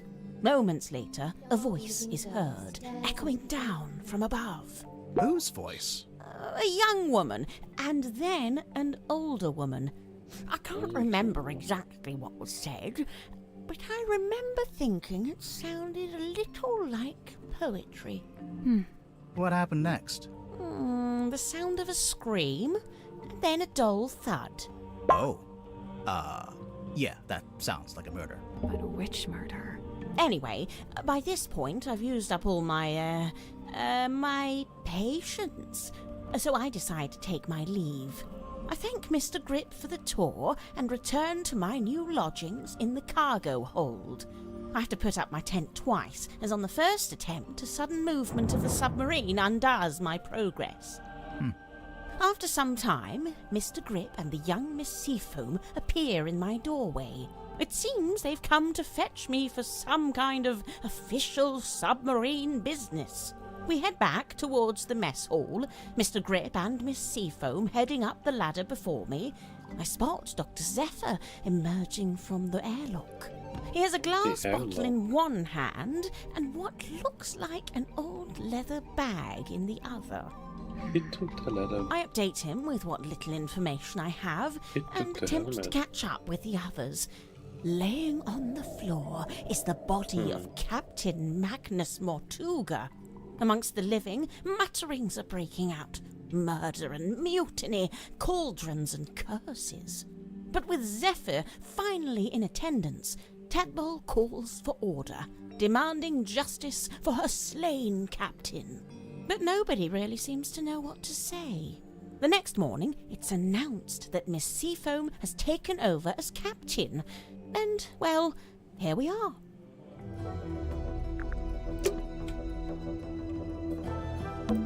It's a pizza oven. No, it's a furnace. It's for heating the submarine. Right, but you could put a pizza in there. This is confirmed. I assumed it was tea, but actually it smells like coffee. It's unfiltered too, and there's no milk. Hardcore. It's a pinboard. What is this? Oh.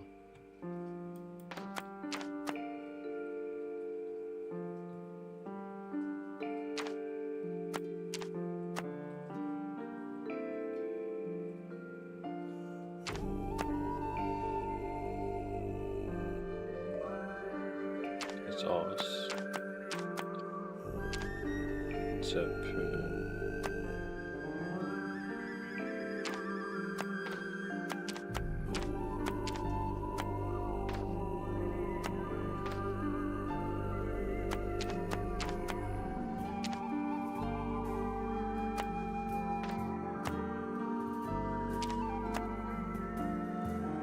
Nope. So, there's a drawing of each one needs to be moved to the right place on the board.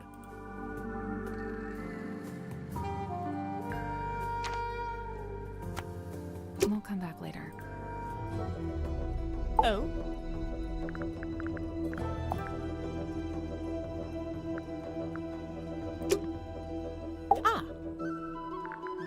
A merciless wind is cloaked. How much So, he tells what was he like? Nice guy. He tells after a little What do you mean? the light. He tells neither of them look like sailors. Then Captain Moss. Then he is the last. Mr. Grip now.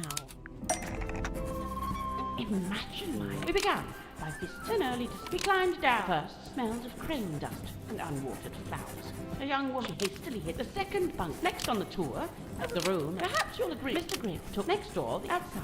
I'm clearly wishing we continued. Tadpole and I. Right. So, It's a pinboard.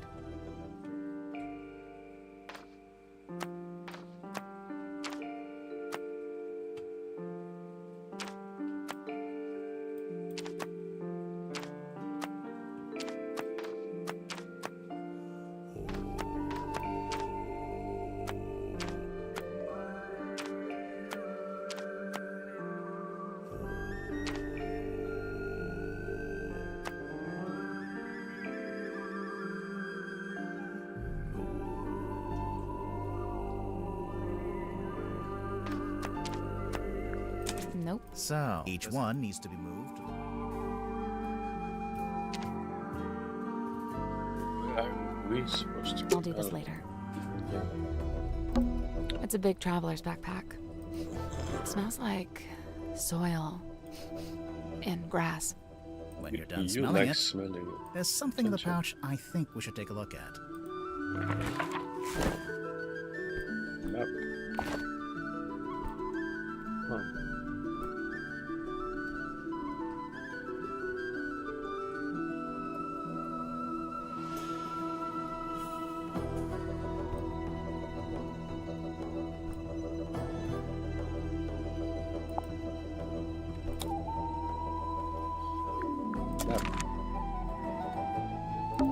It's a tent. It's a piece of fabric draped over a rope. Yeah, a tent. hold on there, bucko. That's private, all right? I enjoyed that she called you Bucko. What's in these old wooden crates? I don't know. I can't get them open. What did I tell you? Always bring the crowbar. You got a point. She got a point.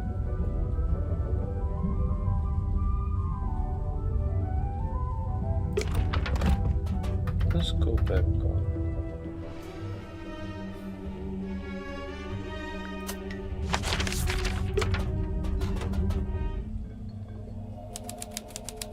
There he is. Really chamber.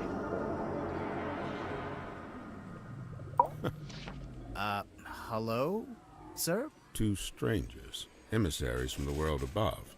Yeah, hi. I'm Detective Grimoire, and this is Sally. State your business, and speak only the truth. Well, we're here on the request of the captain. Impossible. The captain is dead. Unless you received a missive from beyond the veil. I should have foreseen The this, other captain. but now that I'm faced with it, it seems inevitable. No, sorry, she meant the new captain. Captain Sifo. Cynthia? She's asked us to investigate the murder of Magnus Mortuga. We have to talk to all the suspects. Speaking of, can I ask your name? Zacharias Zephyr, the Dream Doctor. Zacharias Dream Doctor? I don't think I've met one of those before. That is correct. You have not. I alone hold the title. Because you made it up? That is correct. So, Dr. Zephyr, what does a dream doctor do exactly? He studies the parapsychological qualities of dreams. Parapsychological? Now, that's like psychics and telepathy and stuff, isn't it? How does that relate to dreams? Dreams are transmissions comprised of spirit energy from another dimension. Sure. I mean, that's common knowledge. What kind of other dimension? Spirit energy originates in the spirit realm, of course. Like the afterlife? That is but one of many names. So, have you made any kind of discoveries or breakthroughs? Nothing I can meaningfully explain to you in your current state. What about all this stuff in here? What does it all do? Specialist instruments, most of them too complex or too subtle for you to comprehend. I don't know. It mostly looks like a bunch of old junk. It is an unrivaled collection of rare artifacts. All right. What's the rarest thing you've got? My rarest items are not for the viewing public. Okay, now I have to see what they are. The pull of the unknown. I realized I should have lied and showed you something of middling rarity to throw you off the scent. Lesson learned, huh? How come there's a room like this in the submarine anyway? When I arrived, it was but a simple infirmary. After I set up my equipment, we renamed it the Dream Chamber. And how long have you been here? I was the first person to be invited on board. I joined Magnus here shortly before the submarine's maiden voyage. So, presumably, you know why Mortuga became a submarine captain? Why? Yeah, like, where was he going? What was he doing? He simply told me he'd acquired a submarine and would be living in it for an undisclosed amount of time. That's all he told you? Yet surely there was more to it. I don't doubt it. He was a man of secrets, every bit as much as I. So when you started off, it was just the two of you. But now it's, what, 8 people? We were 9 souls, now 8. I'm not counting either of you. Yeah, I figured. Why did Mortuga want so many people on the submarine? Only a few of them were invited on board by Magnus like I was. The others crossed paths with him merely by the winds of fortune. Why was he collecting them? He was collecting people like it's a Pokemon. Was it a coincidence? Last dream before waking. A single phase, non-lucid, focus is soft but heavy. All is dark, the endless void. A low voice speaking a forbidden language, emerging from the beshroudal of the night black sea. A face, larger than I had known a face could be. Right. I wake. The room is bathed in green light. A green light? Like from the wooden boy? Not dissimilar, but 1,000 times more potent. I leave my chambers, heading for the airlock in which I have some business. I meet Cynthia in the parlor as she emerges from the control room. I notice she is clutching the ship's compass. She also appears visibly upset. Like me, Cynthia's on her way to the lowest deck. She departs and I follow behind. I wait as Cynthia converses with Madame Tadpole at the base of the second ladder. Madame Tadpole ascends the ladder. She is moving with haste and purpose. She requests that I go immediately to the storeroom at the end of the corridor. Did you go? As soon as I'd concluded my business. Which was? Nothing of great import, merely something I needed to collect from the airlock. So you went to the airlock, and then you went to the storeroom? I did, right after I stopped off at my chambers. You understand I first needed to return certain items to their designated storage locations, after which I truly did do as Madame Tadpole had requested. I did ultimately regret my dallying. As it transpired, she had wished to inform me of Magnus Mortuga's death, and there his body lay, in the shadow of his stone cauldron, his blood pooling beneath him. A potent unease was already germinating amongst the group. Doubts were beginning to be sown, and fingers were beginning to point. Magnus Mortuga was a man of great will and great strength. It is hard, still, to accept that he has left us.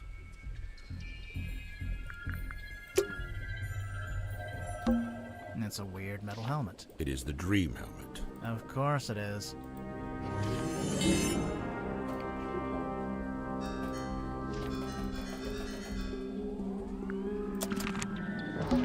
Tired?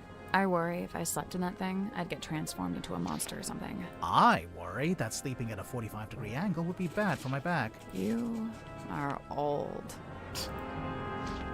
It's a weird crystal orb. It is the Fog Ball. If you say so. Fog. Why is that, like, taped to you?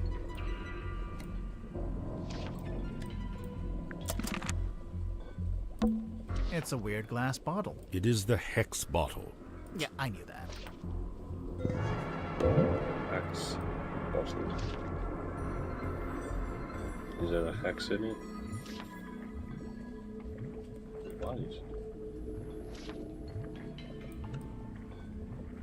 What the hell is this supposed to be?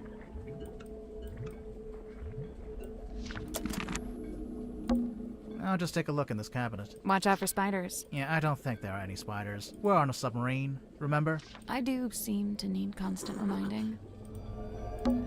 These books are kept behind glass. I guess they're extra rare. Or extra dangerous. set of small glass bottles. Poison?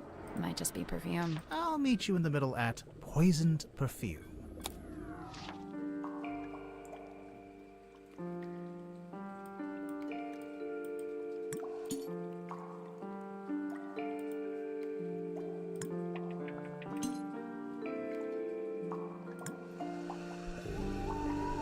Newspaper.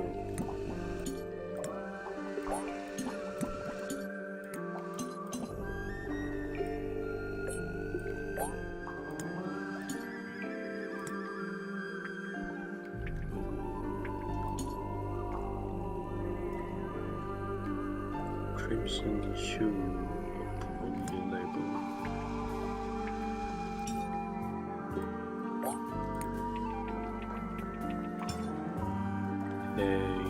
Aerated with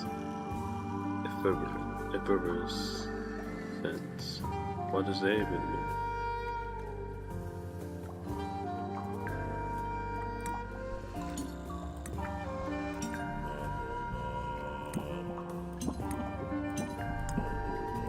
Continuous viscosity.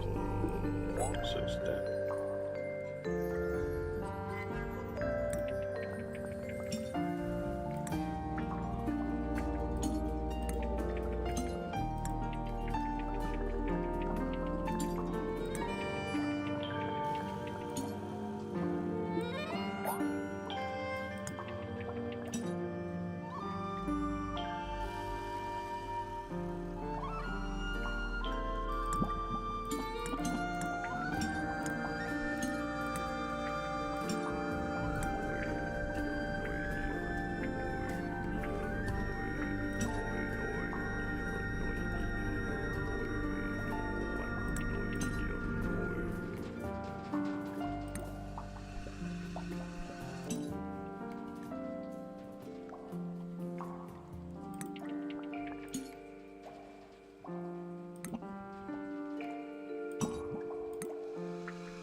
There we go. Nice. Is anything going to happen? The glass moved. Let's take a closer look at that bookshelf. What the? I think I can see a face in there. That's probably just pareidolia. Who? The human habit of seeing faces where there aren't... Okay, no, I just saw it too. I think I can That's see... probably... The human Okay, no, I just saw it too. This one's not really a book. Looks more like a magazine. Why is there a face? Oh, that's the mask, isn't it? He hid it behind the books.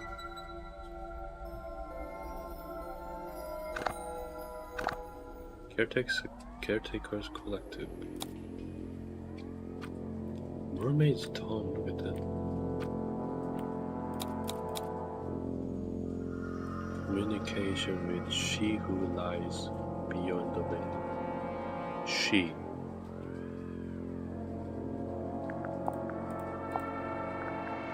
She. Her.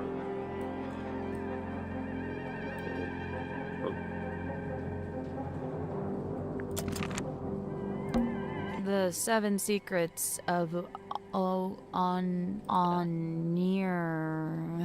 Onirology? The Seven Secrets of Onirology by Edward Edmonton.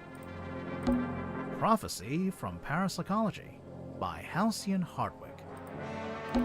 It is Speaking, If You Are Listening by Carl Cavendish. Divine Exolinguistics by Mary Moralla. A Ghost Rises Before Me by Joseph Jenkins. The Magician of the Soul by Annabel August. A Dusty Old Cloth. What's on those wall charts? Sacred Geometry. Is that a heavy metal band? I mean, probably. I can't see anything important on these shelves. Good, because I couldn't reach the stuff at the top if I wanted to. I wonder wants electricity. Yeah, I would recommend that you don't wonder about that.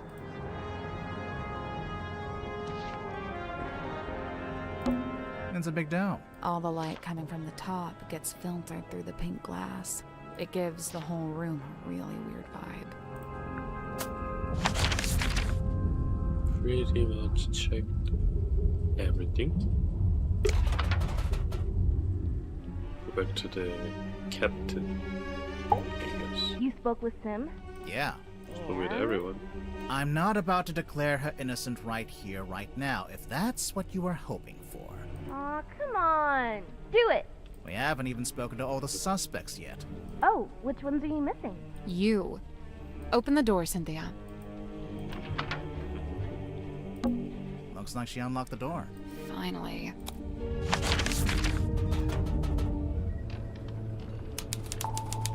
So... Hey, so, thanks for finally letting us in. You know, I have to say, that really was pretty unhelpful. It is I, Cynthia Seafoam, fearless captain of the Mortuga submarine. Hi, I'm Sally. Aha! Then you must be Detective Grimoire. Correct? Yes? The world's greatest detective, here on my submarine. The world's... No, I'm not the world's greatest, just a detective. She was probably talking about me. Now I assume you've come to make your official report. Let's hear it. Yeah, I'm a busy woman, you know. Slow down there, Miss Seafoam. We just came in here to question you since you're one of the suspects. But I hired you! Yeah, no, that doesn't get you off the hook, I'm afraid. What? Really? Ugh, this is so totally unfair. She's young. So, how'd you end up as the new captain? It's just the way it's meant to be. Well, it's all above board, okay? I didn't say it wasn't. I didn't actually say anything. Cynthia, what were you before you became captain? Do you have any credentials? 15 years experience as a nautical engineer and shipyard mechanic. Family business. You don't look much older than 15 now. I'm 18! Ugh. Okay. How does an 18-year-old end up on a submarine? I came by rowing boat. That's not really what I meant. Wait, the rowing boat we saw up on the foredeck, that's yours? Correct. You should know, it's in bad shape, and it's missing an oar. I'll add it to the list. So how come you wanted to hire Grimoire? Because there's a murderer in our ranks, and they must be rooted out. So what do you want us to do exactly? 1. You will investigate and ascertain the identity of the killer. 2. You will return here and report your findings to me. 3. You go home. 3. You pay us. 4. We go home. 3. She pays us. 4. We go get ice cream. 5. We go home. Deal. Wait, I didn't... Meeting adjourned. I didn't mean meeting adjourned. Why did you want to come to the submarine in the first place? To become captain? I sought an audience with Magnus Mortuga. I had things I wished to discuss with him. Like what? Matters of great importance. Affairs of great significance. Dealings of great... She's not going to tell us. Not yet. We'll get there. How long have you been here, Cynthia? I arrived a few weeks before Mr. Worman and Mr. Dansom. I'm assuming you don't live here in the control room. Where do you sleep? Oh, well, Mortuga put me in the bunk room at the bow end of the ship. I share a room with Sim. If you arrived before Dirk and Worman, the other bunk room would have still been empty. But Mortuga made you share. Yeah, I think he wanted to keep that other bunk room vacant. Oh, Why though? I'm not complaining. I really like sharing with Sim. She's great. So, what are you gonna do with the submarine now that you're captain? My first order of business, hiring you two. You really can't do anything else until this gets cleared up, you know? Sure, I get that. What about afterwards? We'll sail the 7 seas and have adventures. You know, that kind of stuff.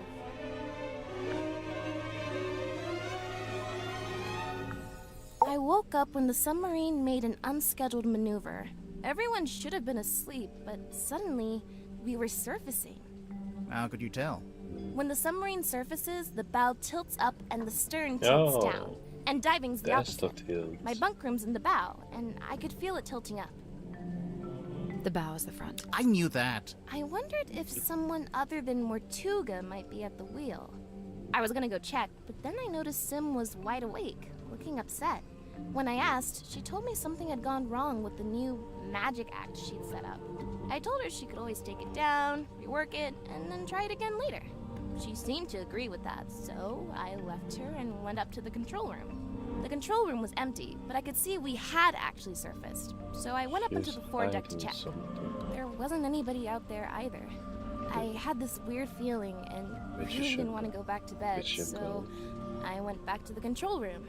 I took a closer look at the control panel to see if I could work out why we might have surfaced. Suddenly, the readings all started to go haywire. The ship's compass, the needle, it was malfunctioning. So I pulled it out of its socket. What? Yeah, I figured it would need to be taken for repairs. So I left the control room but bumped into Dr. Zephyr in the parlor. He was carrying a little empty bottle made of green glass. I don't know why. I didn't ask. I went down the 2 ladders and towards the engine room, since I wanted Mr. Grip to take a look at the ship's compass.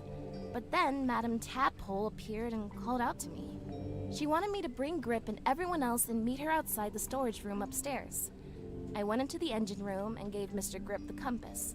I told him the needle would need replacing. Did he agree to fix it for you? Yeah, of course. He even said he had a bunch of replacement needles he could try out. Anyway, then we went to the cargo hold to fetch Mariana Moon, and the 3 of us went up to the storeroom like Tadpole had asked. We went down the corridor. The others were gathered outside the little room at the end. I looked through the crowd and saw Captain Mortuga laying on his back, dead. Everyone was trying to work out what had happened. Someone mentioned that Sim was the last person who'd seen Mortuga alive. I didn't like where the conversation was heading, so I took Sim and left. And yeah, that's about it. You went straight back to your room? No, I went back up to the control room first. For what reason? I was wondering if Mortuga had left any instructions or any paperwork. I wanted to read the captain's log too. Something tells me that's not the whole story. That's the whole statement, I swear. If you have any other specific questions, I'll, field them separately.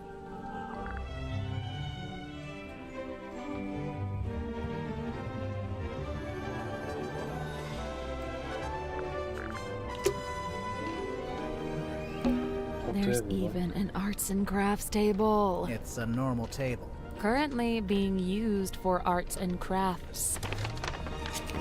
What is this?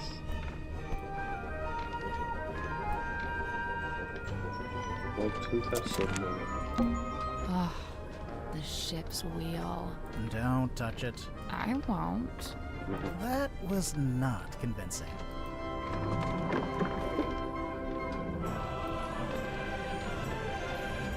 It's kind of cool.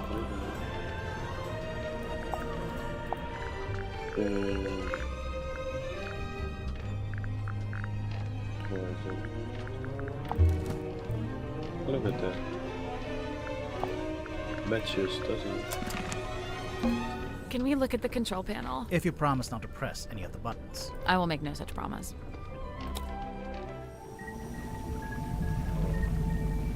A radar? Maybe some kind of underwater imaging system? Either way, it's a machine that looks out into the ocean. It's a kind of waveform. I think this is for listening to the ocean. What are they expecting to hear? Looks like something's missing here. Something with 3 small holes. Bowling ball? Coconut? Coconut. It's a depth meter. Shows how deep we are. Grimoire. If you had a depth meter, it would say 0. Whew. Wow. You're out of that one? It's an electrical switchboard. Something's bound to happen if we mess around. If we carefully and sensibly interact with this precision equipment. Yep, that's what you're saying. Oh.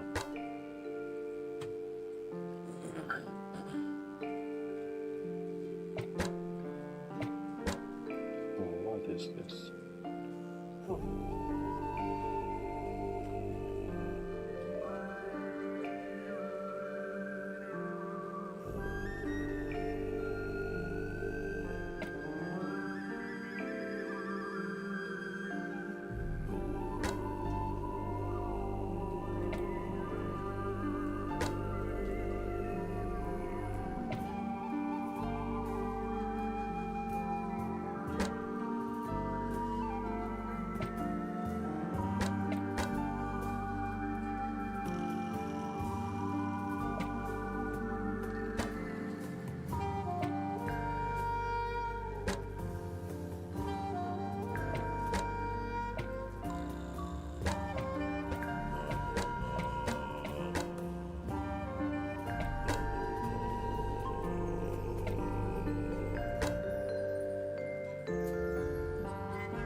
There we go. Nice. Something unlocked. The hatch opened. Oh. It's a ring-bound book. This long.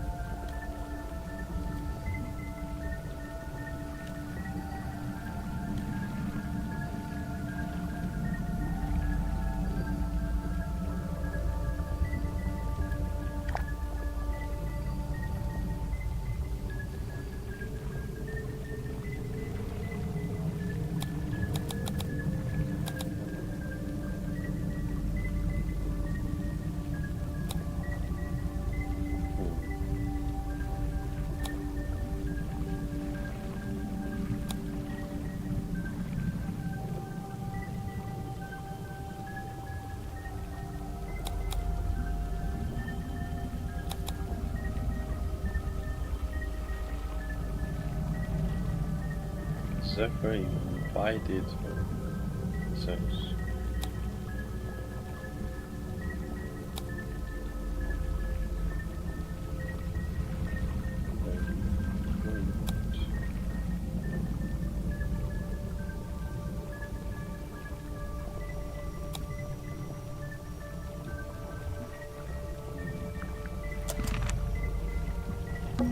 It's a lever.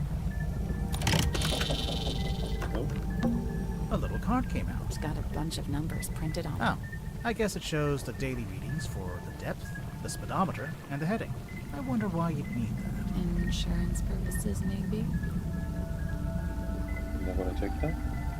No. It's a lever. A sheet of glossy paper came out. I think this is how they print out stuff they see with the radar machine. So, is there anything on it? Did it see anything? No, nothing. It's a lever.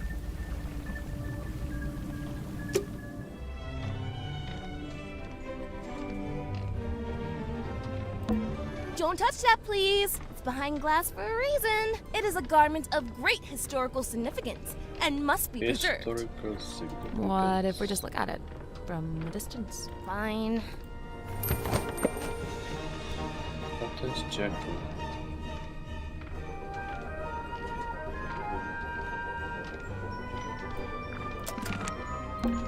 Down periscope. Down periscope. Oh. It's a throne. It's not a throne. Oh, well, what is it? Well, it's, the captain's control chair. There's a label taped to the back. Maybe it says what kind of chair it is. That's not a label. It's a whole document.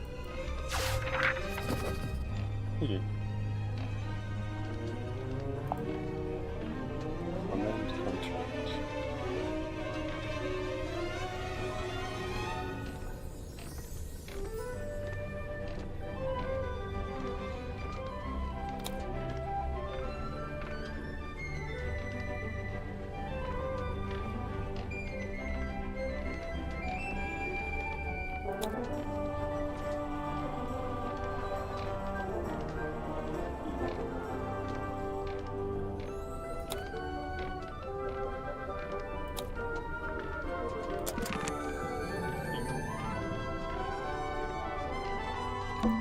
You can see out into the ocean. Anything out there? Uh-huh. What is it? Whole lot of water. Oh. We can't go outside right now.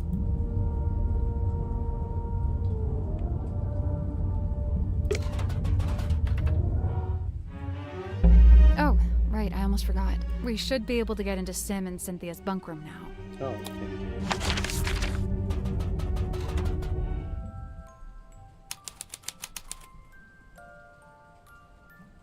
Is this room?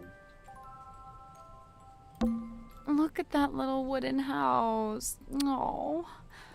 Looks like it'd be a nice place to live. It's a magazine. Hey, this is pretty recent.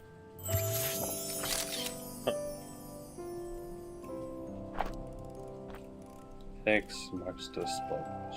Truly genuine. Oh, Dark Dempsey.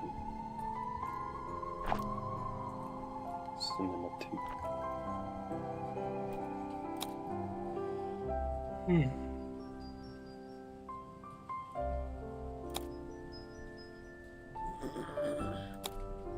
sure she was on the hexagon as well.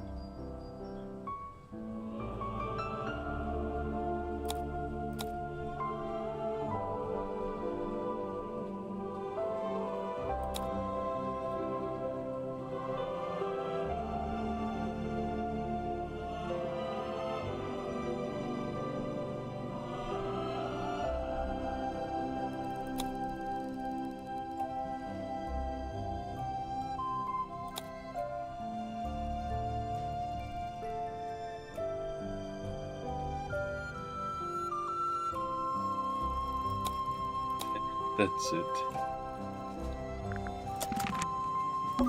It's Sim's bed. How can you tell? It just has her energy. It's Cynthia's bed. How can you tell it's hers? Process of elimination. It's Cynthia's bed. How can you tell? Process of elimination.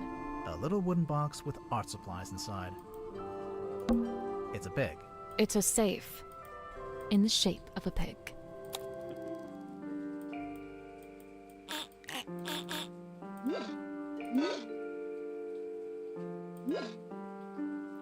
What? These ones aren't buttons. It's just some kind of display.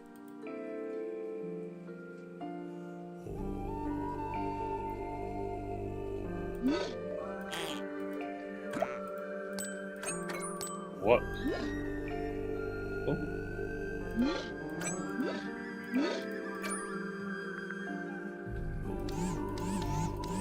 That spins.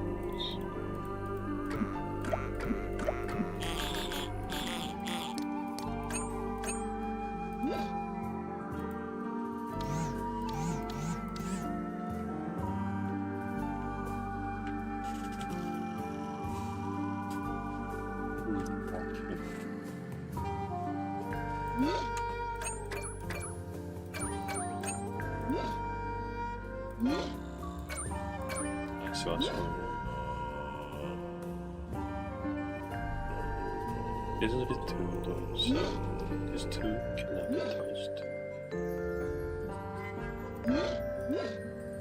This needs to be 8, so 4. 3, that's 8. It's 5, so it's on. That's 8. It's 5. This will be 6, 2. 3.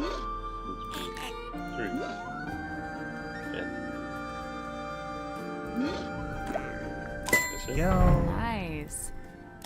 What's inside? Whoa.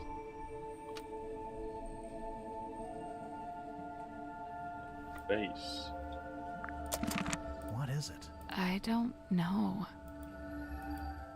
Well, I guess we can start by asking Sim and Cynthia about it. It's a mirror. Sally, you can use it to fix your hair. My hair is perfect and does not need fixing. Old books. Mostly fairy tales for young children. They've been stacked up into a little tower. It's an origami bird. The movement of the submarine makes it look like it's blowing in the wind. A framed photo. It's been hung from the pipe, so you can see it from the bed.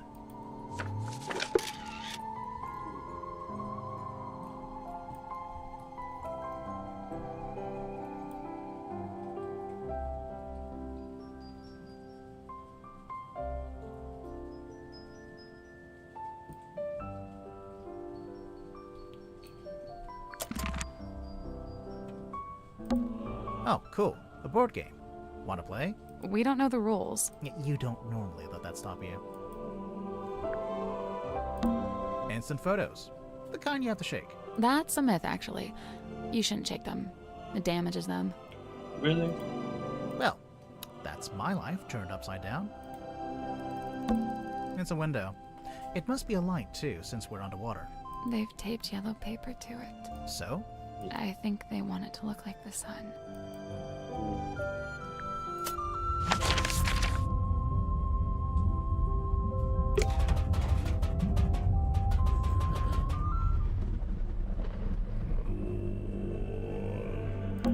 The stool's been knocked over. Doesn't it look familiar? Sally, It's a standard wooden stool.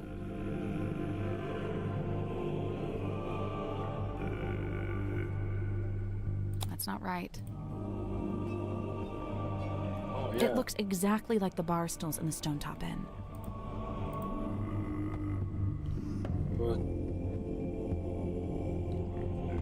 What does it mean? There's a hole? There's a wooden panel on the wall here. Can you see anything through that little hole? No, it's too dark. It's a little window that looks out into the endless. What? I don't know. It's a heavy bulkhead door. Seems like you lock it by turning that big wheel. There's actually a wheel on both sides of the door. So I could lock it or unlock it from either side. If you were strong enough, maybe. Ouch. Someone's hung up a curtain here. It's tied to the wall right now, but looks like it could be drawn across the middle of the room. Oh, like a theater curtain. Finally, something to justify the name of the room.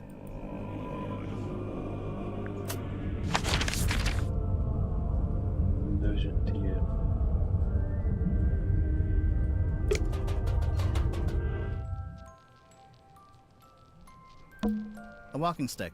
I think it's part What of illusion? Invisible Man. I don't see it.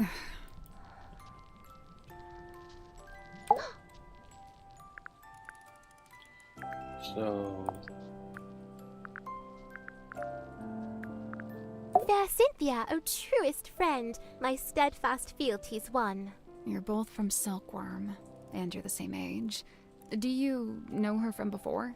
Though kindred bred neath sullen skies, now we met out with this sunken silver shell. You really never ran into each other in the town? She is bloomed from deepest silken soil, whilst I, mere wandering weed by a wild wind blown. Ah, of course. You make a friend, and then she ends up as the new captain. Must have been, a nice, unexpected bonus. 'Twas no sudden thing. Full well she plotted thus her course of fate, to helm this vessel next by rightful claim, for she in law and title holds its name. Is that so? Cynthia Seafoam, number 6, the Leaden Crown.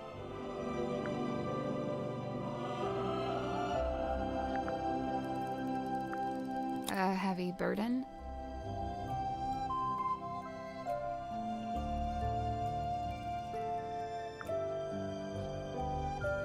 Like jagged face of coastal cliff, cut coarse by storms and swells of life long spent, sleep a scant solace, bedeviled by a dream dug deep in folds of ever-furrowed brow. His broad form stood, once ox-strong and stout, now more malediction than man, doomed to dwell down in the dark, the once light of a life once lived, now too luminous to look upon. Is Magnus body. Mortuga, number 1, the Turning Wheel. Turning wheel.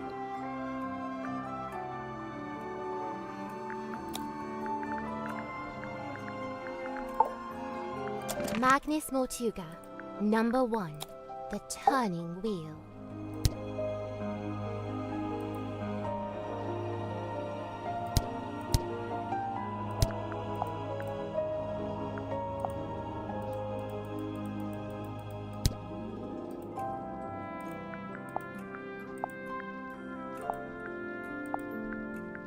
Magnus Mortuga, number 1, the Turning Wheel.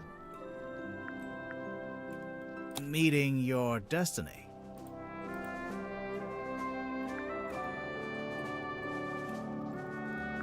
You look kind of pale. Are you getting enough to eat? Alas, by flesh and frame and bone and blood I set but little store.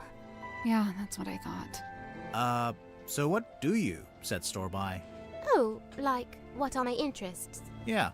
Enwrapped, enthralled, of cloth in dolls, of effigies, of twins.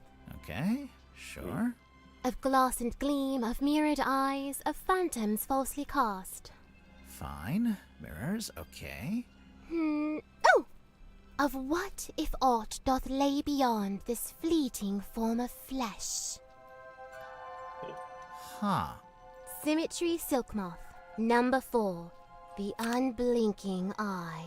Unblinking eye.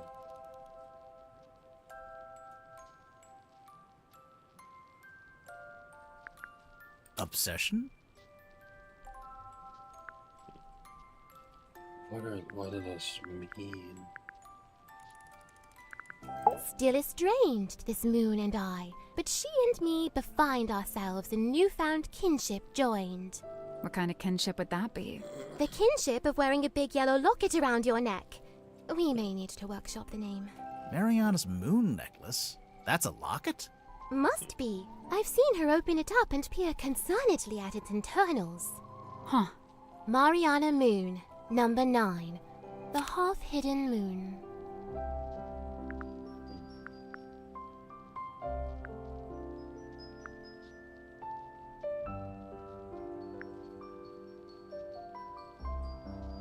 Disingenuousness?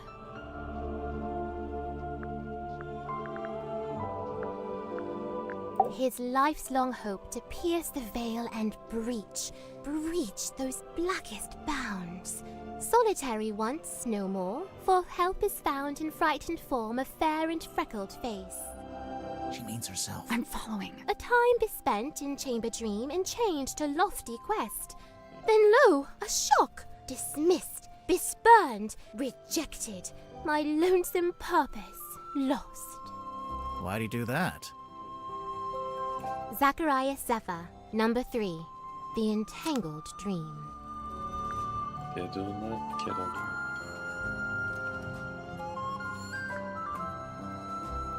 Overambition? Despite all his whims and wayward ways, his heart beats hopeful, kind, and keen. His whims? Like how he talks to a wooden stick? When first we met, when first I came, he had not yet his cane beclaimed. Really? So, where'd he get it from? The cane. Wrought it he by his own hand, composed of cast-off scrap and scrounge. Really? Did Grip live down in the engine room, even back then? Verily, he seeks it out, that engine's heart, for clank and clamour calm his core. He likes how noisy it is. What's wrong with him? Godric Grip, number 2, The Broken Compass.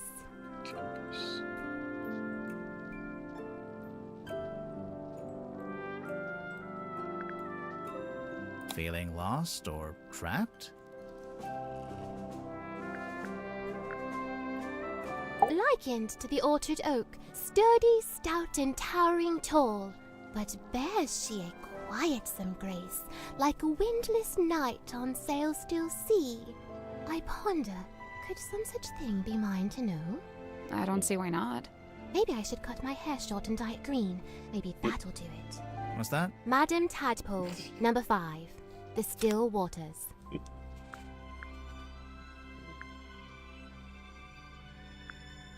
Hiding a dangerous secret. He'd dreamt our ship some boisterous boat, where tensions flowed and tempers boil. Alas, upon inspection showed, our home fell plenty short. Still he yearned for storm to swell, for keel to list, for sail to sway. He was waiting for something to happen. Something did happen. The captain was murdered. And crime dark scene, but consequently came the freshest focus for his ever ponderous gaze. James Werman, number 7, The Empty Inkwell.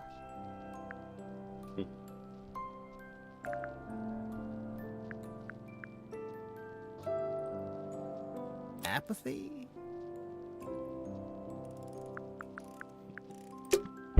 I wonder if Grip would let us take a closer look at that cane of his. Can't hurt to ask.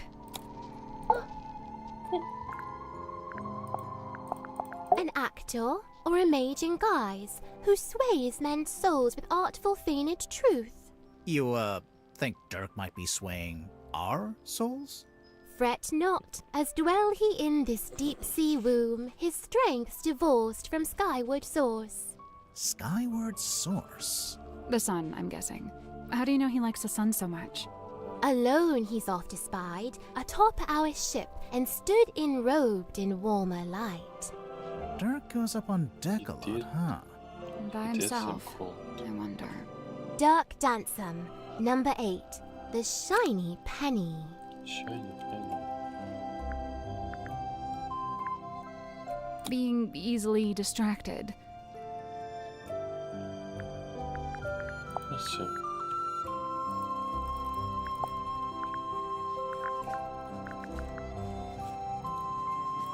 The letter in Fair Cynthia's hand, a plan devised by her and her alone. The plan being... Why, to hire a sleuth to seek the truth. That's us. Couple of sleuths seeking the truth. I implore, unravel swift this tangled tale, and name the knave ere further harm befall. Further harm befall who? With former captain slain, I feared the new be target too.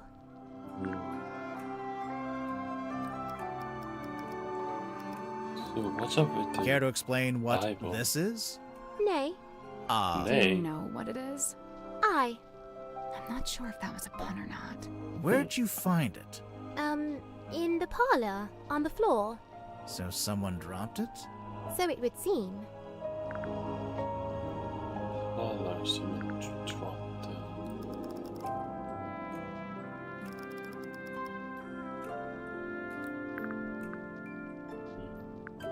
Oh, I'm reading this myself. Oh, cool. Hey, did you like the bit where... I am but midway through.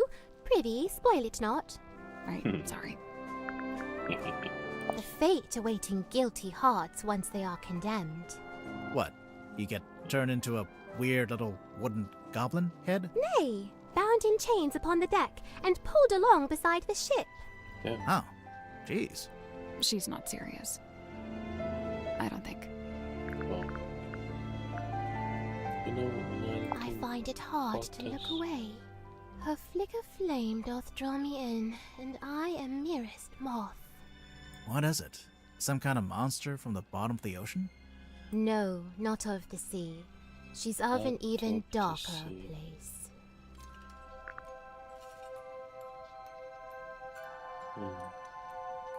Why would someone bring along a bottled form of sun?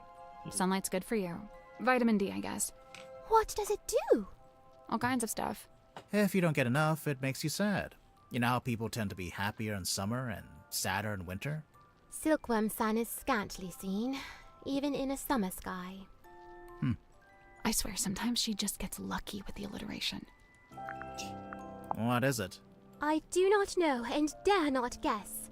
Ah, come on. One little guess. It's not my place to muse upon the things in Chamber Dream. It's from the Dream Chamber? You drew this sim? I did. And you hung it up on the wall? In the Illusion Theater? I fully meant to take it down, but never had the chance. What is it exactly? Imprudent plans gone swift astray. Plans for a new magic act? Why'd you hang it upside down? Upside down? Yeah, I thought maybe it was part of some kind of trick or an illusion. I didn't hang it upside down. I hung it right side up. Really? Oh. Okay. What's this? How should I know? It was hung up on the wall in the Illusion Theater. So? So, we thought maybe you were the stargazing girl. I am Symmetry Silkmoth. Yeah, I know. I'm not contesting that. Never mind. Not gonna tell This you. cauldron to Mortuga held deep worth, it seemed to me. When speaking of its somber What is form, that? his words were most severe. What did he say about it? Lay not thy hand upon its lid, lest thou be bound to ceaseless sorrow. Is that a direct quote? Sim, look, it's you. Oh, It's you. long faded yesteryear. I'm shocked you knew that she was me. Yeah, I'm not sure you're old enough to say yesteryear in any context. From the review, it sounds like your old magic show is pretty good. I filled the house up every night. So why'd you give it up? There were other things I wished to learn, things not found upon that stage.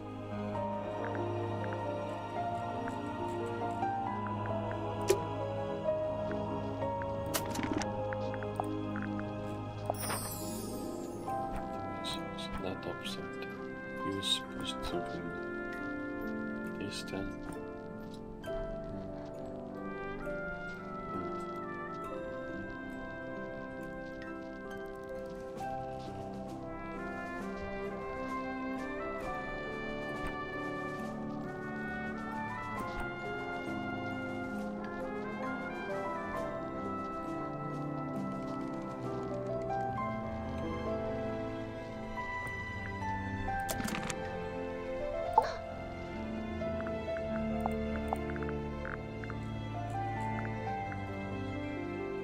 effigy of Dansome Dirk, or doth it bear the form of former fallen captain? Technically, neither. Employed it be to speak with unseeable souls? Yeah, that's where I saw it. Signal? Who'd have thought that Dansome Dirk, of all our kin, is playing host to Hidden Ghost?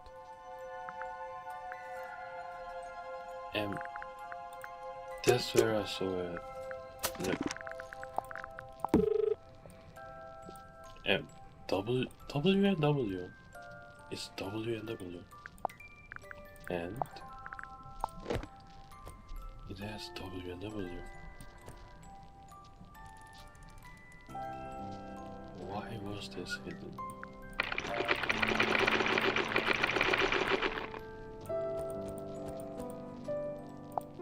What's the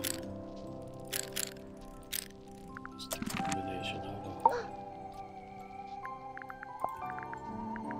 Who penned this page? We don't really know who they... Is she not aboard the ship? She? What makes you think it's a woman? The handwriting? That's girl's handwriting. It's so heavy. I can't imagine lugging this around everywhere. Werman likes writing on it, I guess.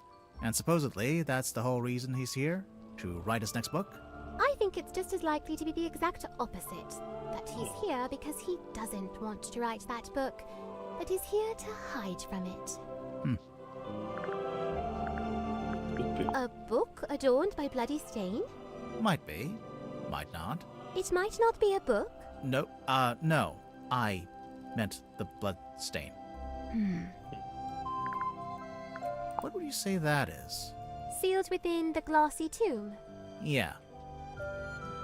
A mistake? A regret? I thought it was a piece of paper. She knows what I know. A gun! It's not a gun. What is it? We don't really know. The unknown! Dost thou require this card's consent when saving souls from drowning deep? Well, no, not really. Then what purpose doth it serve? Ah, there lies the picture of the cane, the perched upon by Little Hat. I used to be perched upon by a little hat. 'Tis quaint indeed. But wait, is it of a one with that in current Godric's grasp? Ah, there lies the picture of the cane, the perched upon by Little Hat. This one is I used to be perched upon by a last little time. She made a new one after losing A the... map that leadeth unto naught. What do you mean?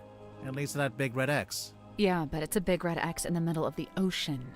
It comes to mind I saw this map upon the captain's cabin desk. When was this? Soon after I arrived. Just once, and then it vanished. Well, now it's reappeared. Ta-da! Yeah. The compass lies on deathbed dark, its many pointed bones askew. Hush! It now endures a surgeon's steady hand. You'll pull through, little compass. Against all odds, I've been inscribed upon this family tree, bound only by the bloodline of my matron's former kin. Your matron?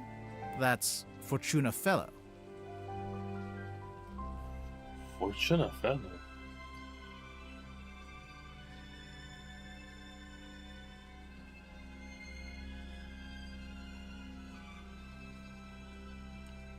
Oh.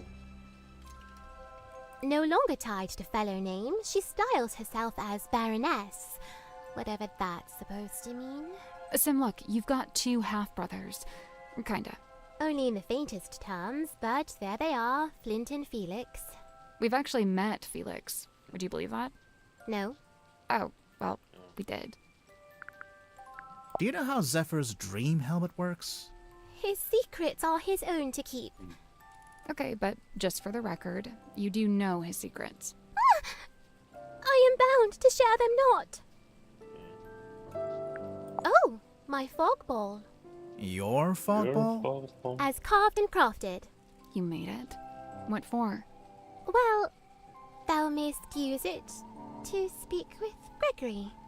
Sorry, Gregory? We never met a Gregory. You wouldn't have. He lives inside the ball. Oh. And he's my uncle. Oh. And he's dead. Oh. And fictitious. Oh. Hey, Sim. Do you know anything about this? Speak it soft. Okay. Do you know anything about this? Nay. Lillian's locket. Looks familiar, What's yours? don't you think? I didn't know it had a name. Kindly close the book. I have no desire to look upon it longer. Oh, sure. Here you go. That face! You know what it is? Mine eye but chanced upon it. Nothing more. Oh, I didn't notice that. She tries her best to honor fate and call it by its newest name. Cynthia? I will admit, in quiet hours, the former name returns. What's the former name? Need you only glance beneath a single slip of paper? I tried it once. Tried what? To turn the wheel, to steer the ship. Oh, how'd it go? It did not. I was too weak. The numbers spoken by the ship, they falter, flailing weird and wild, as if she seeks to speak, yet lacks the tongue to voice her troubled thought. Both she and I hath mothers lost, and both a token keep. Unlike you, though, Cynthia's not wearing hers. Cynthia's already got a cool jacket. One that actually fits her, too. And stitched it I, at her request, with mine own hand. Really? When did she make this request? Some long while ago. Before the murder, huh? Long while ago. Oh no. Do you remember when Cynthia first got hold of this? I saw her running from the bridge, all pages clasped in hand. Where was she taking it? In a hurried haste, she was My bed-chamber guess is bound. she... Wait, all pages clasped in hand? Yeah. Both pages, surely. But mere semantics, sir.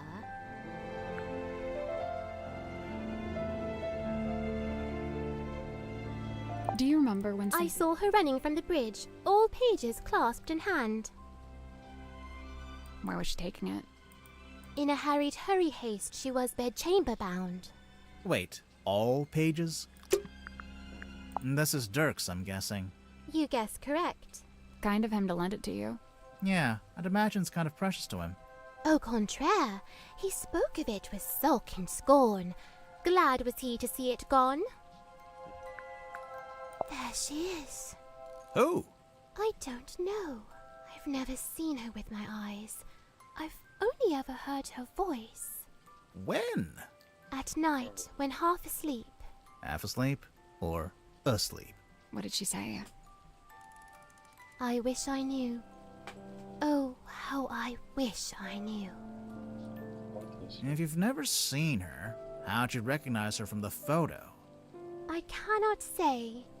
May I ask where you found it? Actually, it was in your bedroom. Oh, this is what Cynthia was hiding under her mattress? No, we found it in a safe. Oh. But now I feel like we should check on Cynthia's mattress.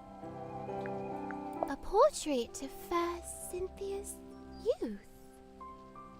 Sim, what's wrong?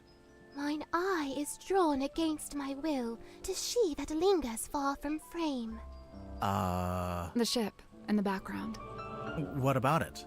A sorry, sorrowed tale has she, for never fully wrought. Left to rust in stillborn state, the dream forever gone undreamt. I guess we should go look under Cynthia's mattress.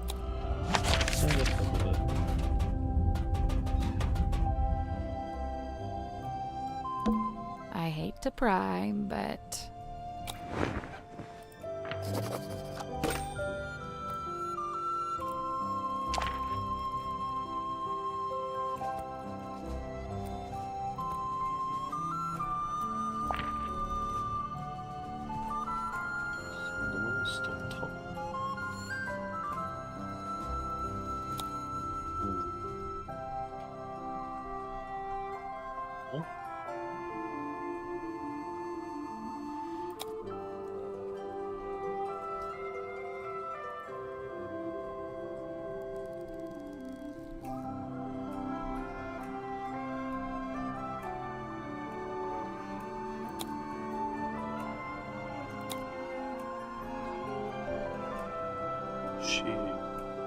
Left on your shoulder.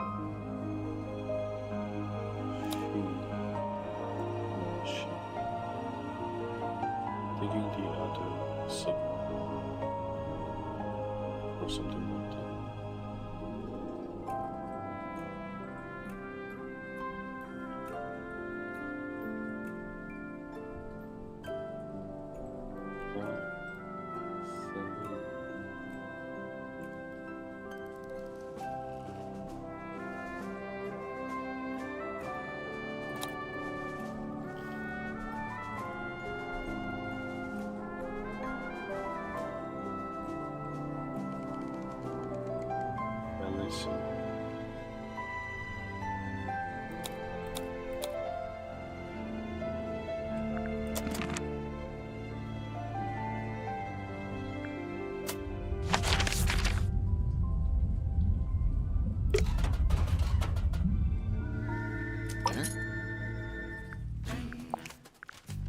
So, I noticed Mortuga's contract has been typed. Yeah, he clearly used my typewriter to make it.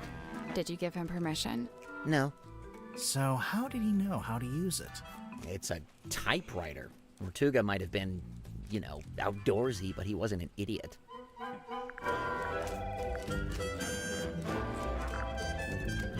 How come the keys are all messed up on your typewriter?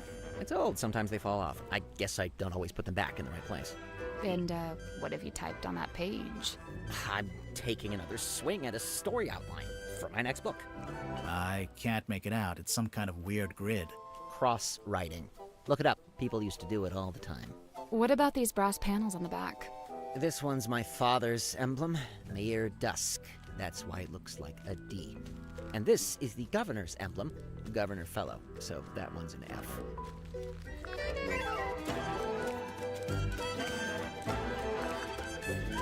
It's mine, as you are well aware, seeing as how you just fished it out of the back of my typewriter. That's right, I was watching. I don't disappear when you stop talking to me, you know. The envelope's addressed to you, but it says, Dear James at the top of the letter. Congratulations, you've sussed out what the J in my name stands for. No. If that's the height of your investigative prowess, we're all in trouble. It's signed by someone named T.W. Ibis. Another astute observation. You know, of all the detectives I've met, you two really are the most recent. Grimoire, he's being mean to us. I noticed. Let's have a look. The victim locked himself in the room, body discovered, no weapon found, called her open for the first time. Yeah, nice. Just enough information to hook you without giving too much away. Cynthia knows what she's doing. So, you've read it, Sally, but Grimoire hasn't? Nope. What's it about? I'd really rather not reduce it to a single sentence. It's about a guy named Marcus Mordoom looking for something called the Devil of the Deep. And does he find it? I just think it'd be better if you took the time. Yeah, kind of. It gets a little abstract towards the end. So what? It's just Marcus Mordoom on a ship, and that's it? We're talking about several themes carefully laid on top of each other. It's also a love story. Marcus is in love with a woman named Belicia. She's his captain. I don't see her on the cover. Really, all the nuance is lost if we just... No, she's there. Kinda. Like I said, it gets abstract. I'll take your word for it. If you'd like to read it, I have a spare copy you can... Nah, that's okay. No time. You gotta read it, Grimoire. Have you ever seen this painting before? Before the submarine, I mean. Yeah, it used to hang in the Stone Top Inn for a little while, at least. Really? Seems like it would scare away all the customers. Nah, old sailor types love stuff like this. It's a conversation piece, isn't it? I guess it is.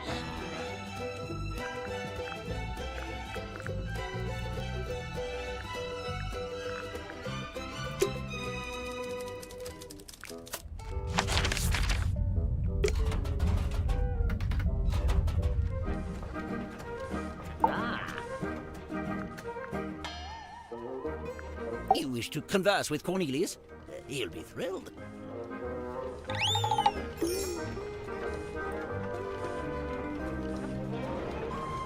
Faces. Broken at the moment. that blood? The bandage around the middle. Why? I'm just curious. Oh. Oh no.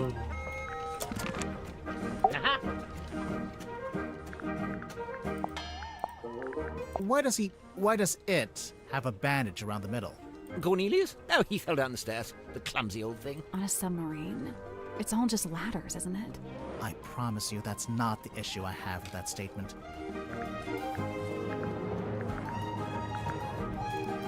This is from a ship's sail? I think so. Did you sell sails in your shop? No, ship parts like that fell within the remit of the Drummond shipyard, a few doors down. Shipyard. No bladed weapon of any kind was found in the room. Yes, I noticed that too. The missing murder weapon. Classic. Classic. Any idea where it might be, or what? Not yet. Ah, yes. Can't really miss it, can you? It's creeping me out, but I really want to know what it is.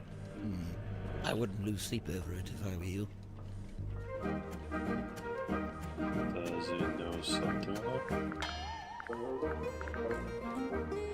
Okay, so you're not really an aeronaut, but you did own a hot air balloon for some reason? For most of its life, it was just ornamental. We put it out the front of the shop as a billboard. No wonder you crashed if you were trying to fly an ornamental billboard. And then after you crashed it, you brought it inside the submarine? You'd rather I just let it sink into the ocean? Besides, it's useful. Anytime I want to reread our company mantra, it's printed right there. And anytime you wanted to check your opening times, they're right there. Quite right. Oh look, there you are, with the cane, as ever. Of course, Mr. Grip always has Cornelius Kane by his side. But why? What's the point? I don't know what to tell you. It's just my shtick. Oh my god. Stick. Stick, he says. Who does this belong to? Wilfred Winterbottom? Who's that? I just made him up. Oh, then no.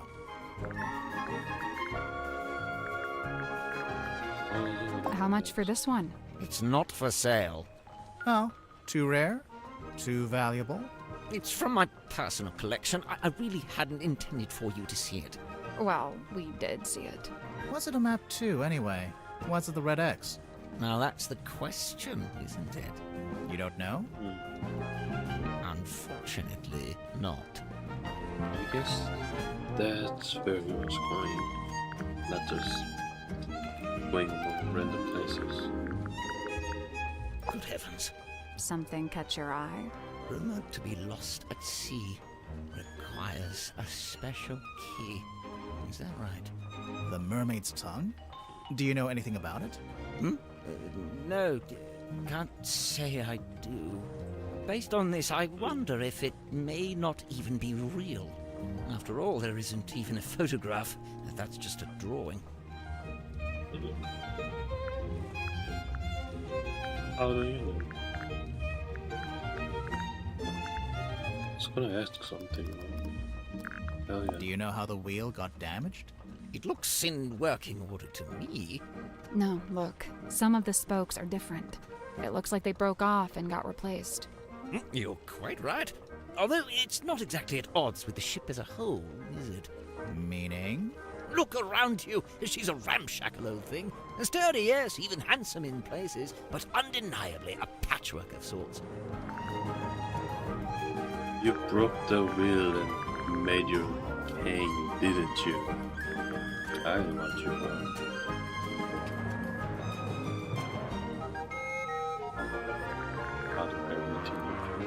What's with all the needles and cogs and stuff? It looks like Grip's halfway through fixing it. That's what I figured, anyway. Ah, thank heavens! That's what I was hoping for. Sorry, what? Perhaps I should explain. You see, Miss Seafoam came to me with a compass she needed fixing. I went to put the needle back on, but Cynthia stopped me. No, she said. The whole thing is broken. You'll have to take a look at the insides. You'll have to replace the needle. For some reason, she seemed to need it to be true. She needed the compass to be broken. I told her I had various spare needles I could try out as replacements, and here we are. And you left it out so Cynthia would see it? So she'd think you were actually fixing it? That's the idea, yes. So if you kindly put it back where you found it.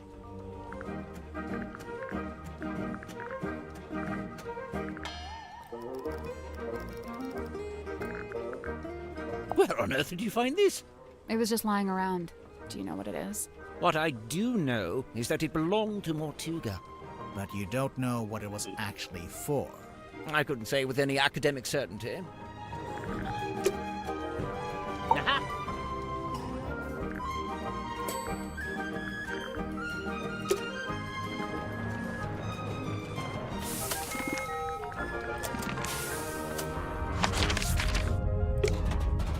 Still about a lot of steps. It's a ladder. It doesn't go anywhere, though. I imagine it's for lowering into the hole so you can climb down. Oh. Or, you know, you could use it to display your collection of rusty jewelry. I was gonna ask you about Hey, where did you, Does this belong to you? We found it in the bilge. You dropped it, maybe? Ocean Rescue Divers Association. Is this an organization you used to work for? Maybe. She does wanna talk about it. Cynthia had to ask my help in writing this up. She wanted to put Magnus's age, but she didn't know it. How come you did? He and I were friends. I was really trying to get to know him. Sounds like that might have been kind of an uphill struggle. Yeah, he didn't really like to talk about himself. So the main character is inspired by Magnus Mortuga? I think so. But Worman changed his name to Marcus Mordu. Nice. Real subtle. What? I feel like I know what this is. The thing in the painting. You've seen it? Not seen it. More like felt it. I'm pretty sure it's out there. Maybe even right now. Should we be worried about this? That's up to you. Creepy. Where did you get this bottle from? I found it in the ocean, like everything else in here. When? Recently? Yeah, this morning. Was it near the submarine? Of course, I never go too far out. Are you gonna open it up? No way, it's a message in a bottle. If I opened it, it'd just be a message and a bottle. Not nearly as interesting. It's not harvest.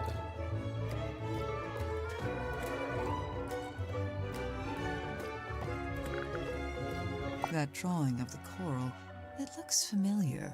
Oh, it's just a generic piece of red coral, isn't it?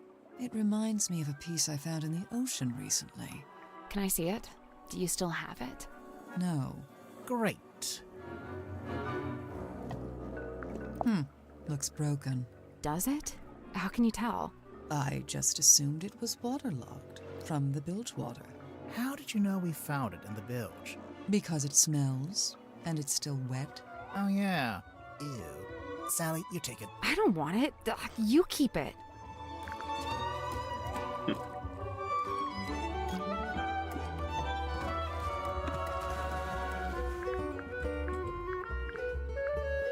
I do kind of want to see what's on that piece of paper. I can read it just fine. But what if there's something on the back? So what, you want to break it open? Maybe, yeah. Hey, I don't go around breaking your stuff.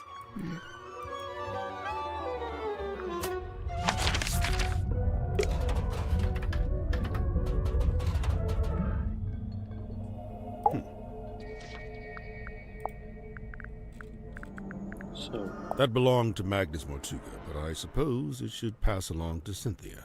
Cynthia doesn't get all of Mortuga's stuff just because she took over as captain, surely?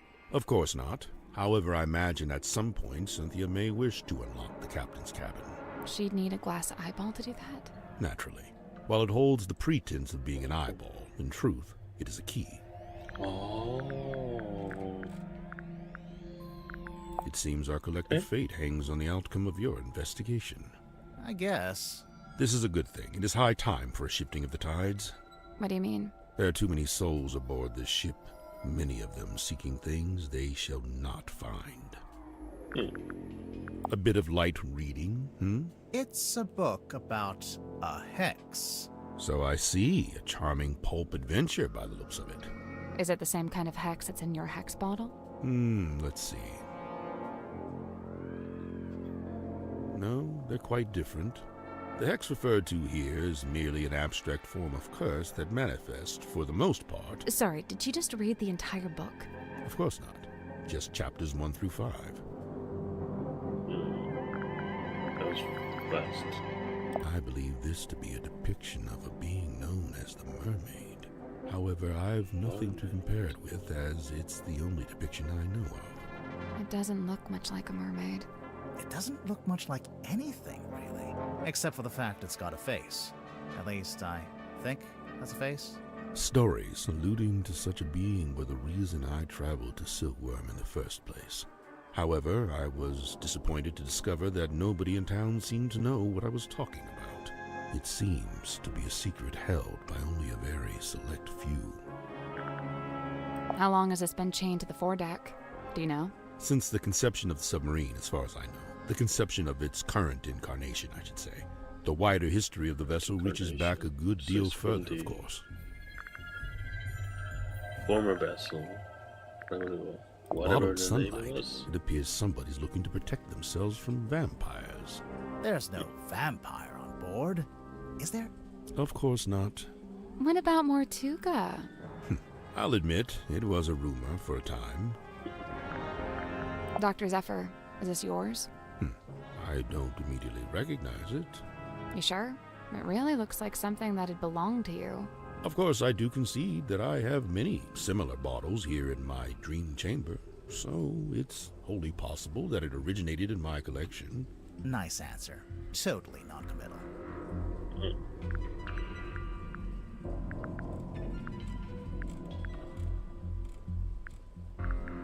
It's an incantation sealed in a glass bottle. Traditionally, you might bury such a thing under the floorboards of your house to protect from black magic. What about if you threw it into the ocean? Would that do anything? Likely it would have no effect. The ocean is simply too large to be held to account in this way.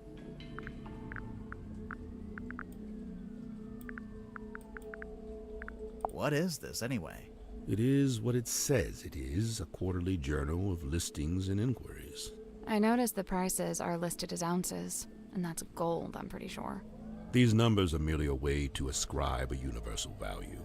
Most transactions take the form of a trade, exchanging items of equivalent worth.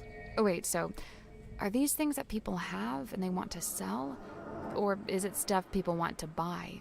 Both. What about that last one? The mermaid's tongue. Likely the most contentious item ever to be listed in the journal. Desperately coveted by those who believe, and disdained by those who don't. Those who believe what? That such a thing could even exist.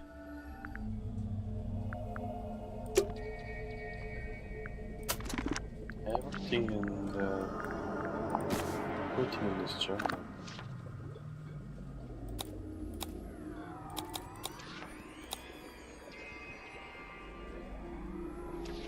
Except Superstick's card. He's alright here.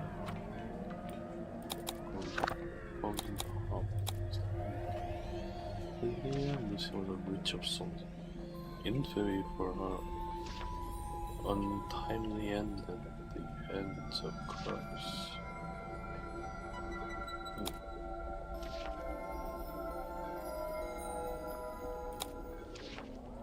No matter 90% set to gold. And this is said to be able to touch ghosts.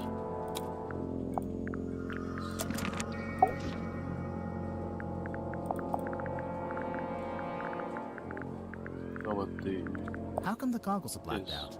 It is a weighted sleeping mask. To induce REM sleep? Correct. What's REM sleep? That's the kind of sleep where you dream. Aha.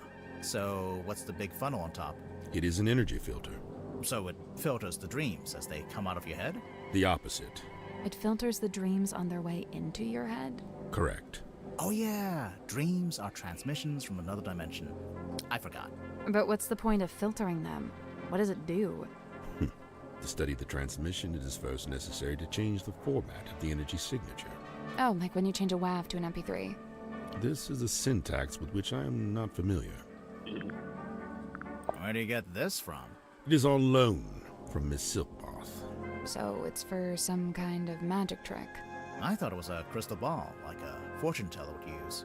Indeed, it is a divining orb of a sort. However, I am not using it to see into the future, for such a pursuit is not but folly and nonsense. Right, but I'm sure whatever you're using it for is totally rational and sensible. Do not question the orb. I'm always telling him that. Okay, I'll bite. What's a hex bottle? It is a glass container with a hex inside. A hex like a magic spell? I've been forthcoming thus far. Unusually so for a man of my nature. However, certain things I shall be keeping to myself, especially if it has no bearing on your investigation. What if we can prove it's got something to do with the murder, or the crime scene? Ah, well then you'd have forced my hand, wouldn't you?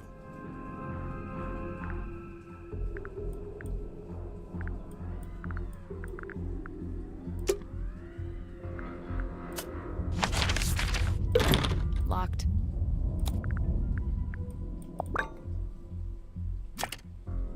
That's the one.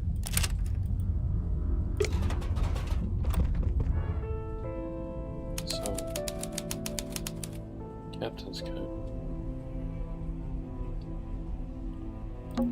It's a treasure chest. Someone's peeking out from inside. Hello?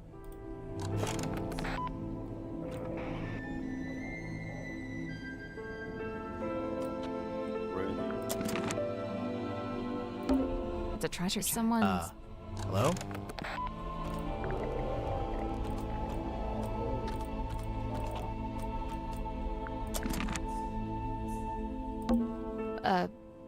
Is that a bell? I think so. Why is it hanging over the desk? Mental worry.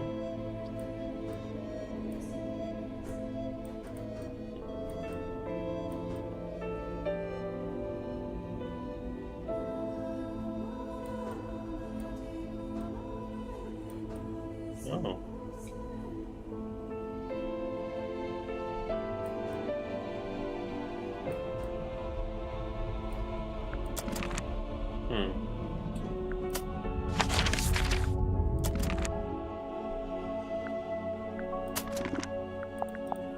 Interesting.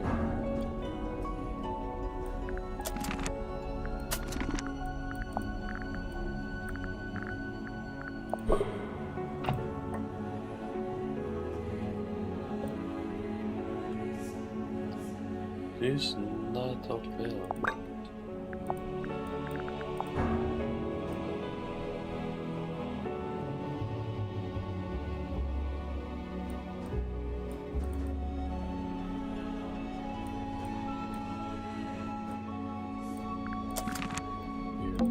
That's one impressive chair. Fit for a captain. It's a painting. It's beautiful. Probably haunted, but beautiful. Her.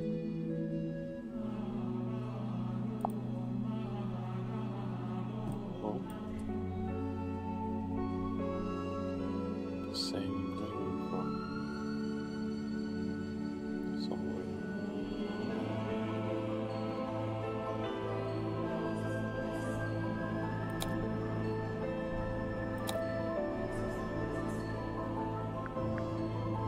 So, who is it?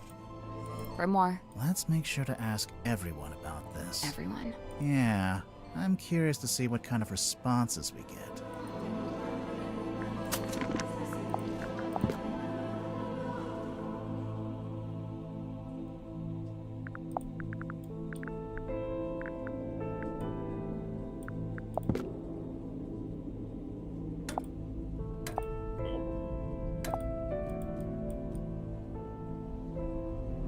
Yeah, look at that.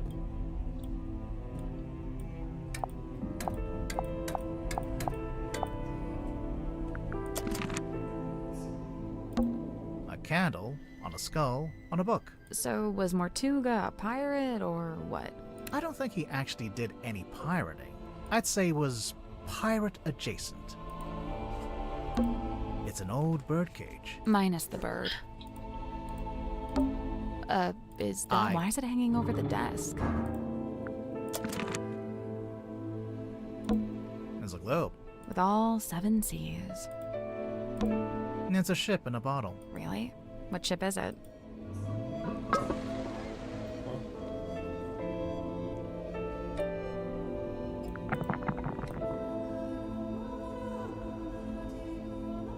That purple liquid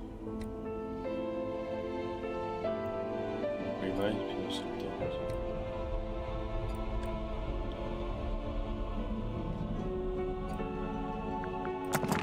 Would you not shake it like that? You're gonna break it.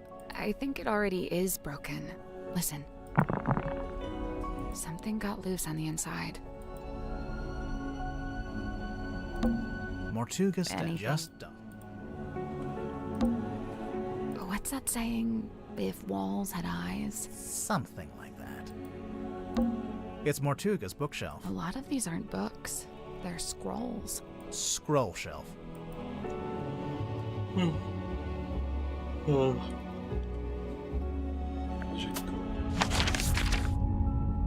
We can't go outside right now.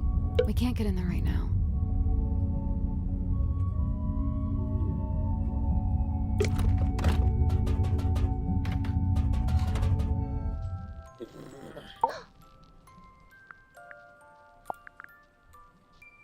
A yearning stirred along by grief to seek to find a path, a bridge to cross that dark divide. Grief? Mm-hmm. I assume she's dead, this woman. Why? The crosses in the background. Oh. I think they're just ship masts. Like she's standing by the harbor.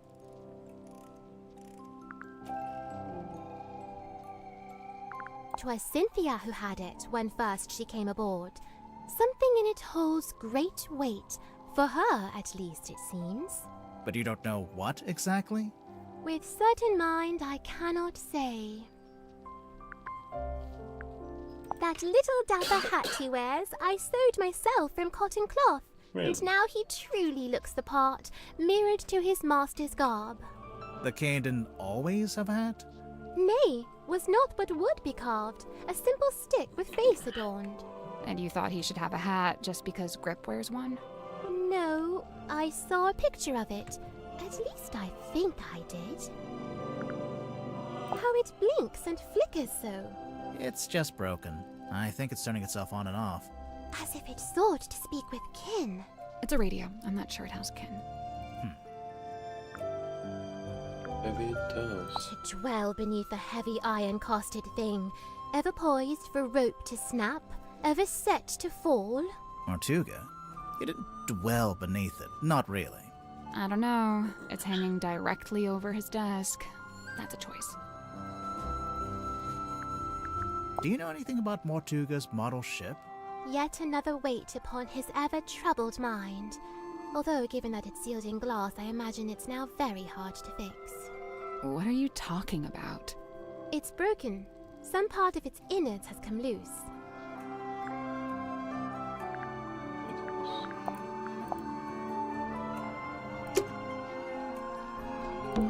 Hey look, Sally. It's a giant dice. Die. What did I do?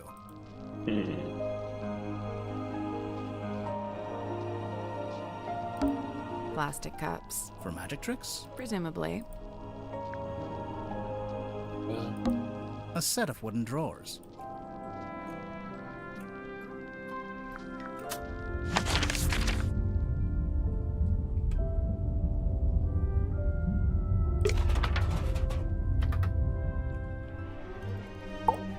This is the weirdest submarine I've ever been on. And the first? And the first. It's the ladder leading back up. What kind of books have we got? Mysteries of the deep, wonders of the ocean depth. Okay, it's safe to say a clear theme is emerging. A glass of wine. Ominously left half finished. Maybe the wine was corked. Ominously corked.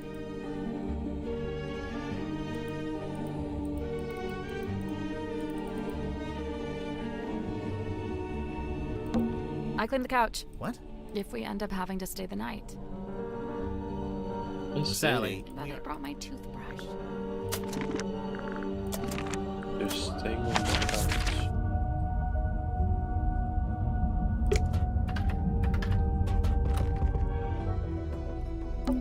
It's a pinboard.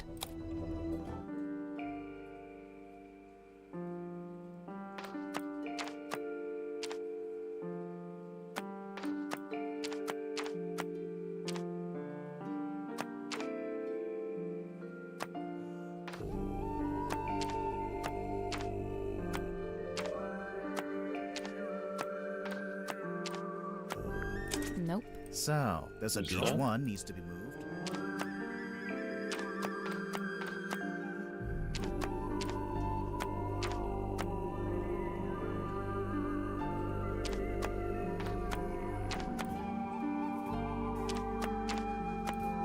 That's not it. Looks like the board's been divided into The sections. shape looks familiar. Of course. Remember Mariana's diary?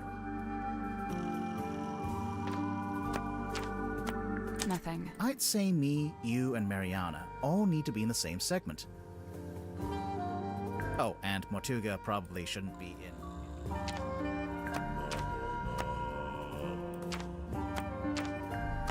Nothing. I'd say me, you, and Mariana all need to be in the same segment.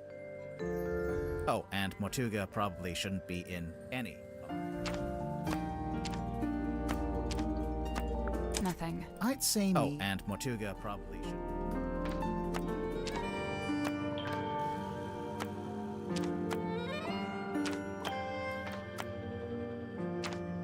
Nothing. I'd say. Oh, and Mortuga probably. Nothing. I'd say. And Mortuga probably. Nothing. I'd say. Oh, and Mortuga probably.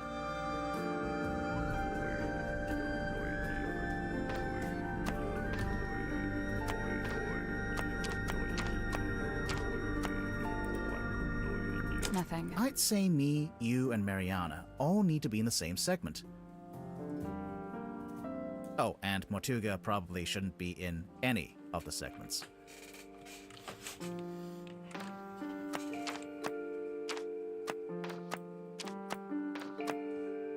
Nothing. I'd say. Oh, and Mortuga probably. Nothing. I'd say. And Mortuga probably. I'll do this later.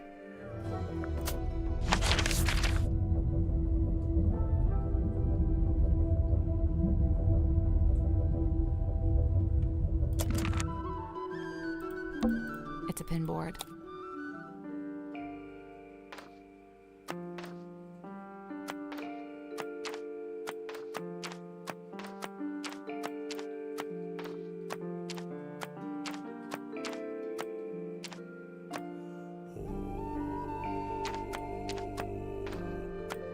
Nope. So, each one needs to be moved to the right place.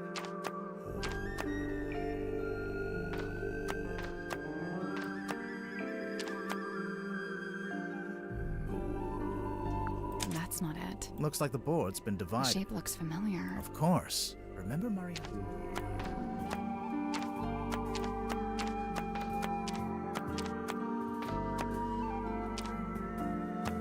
Nothing. I'd say me, you, and and Mortuga probably. Nothing. I'd say. Oh, and Mortuga probably.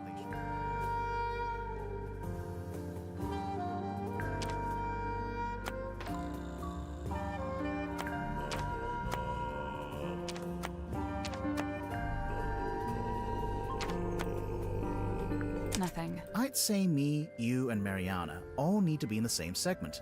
Oh, and Mortuga probably shouldn't be in any of the segments. Nothing. I'd say. Oh, and Mortuga probably. Nothing. I'd say. Oh, and Mortuga probably.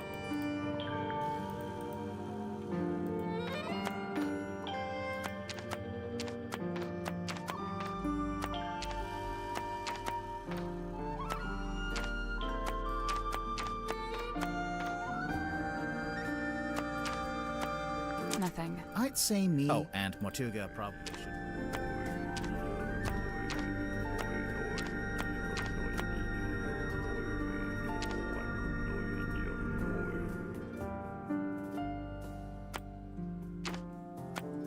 Nothing. I'd say... and Mortuga probably...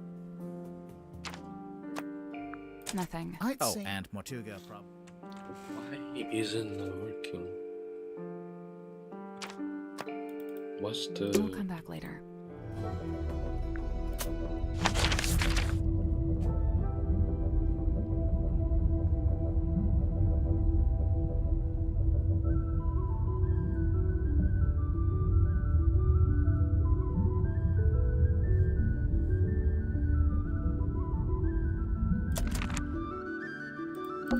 It's a pinboard.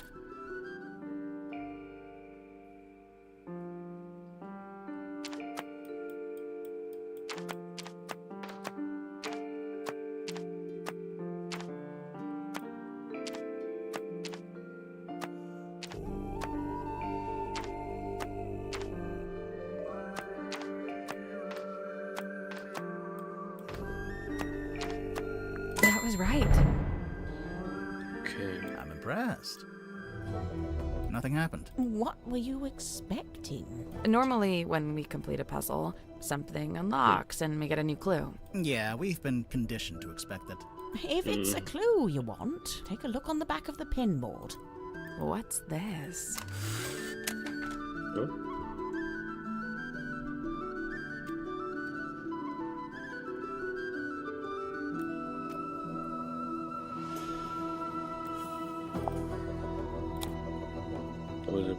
WW Wayland Wolfie. That's what WW is? Wayland Wolfie.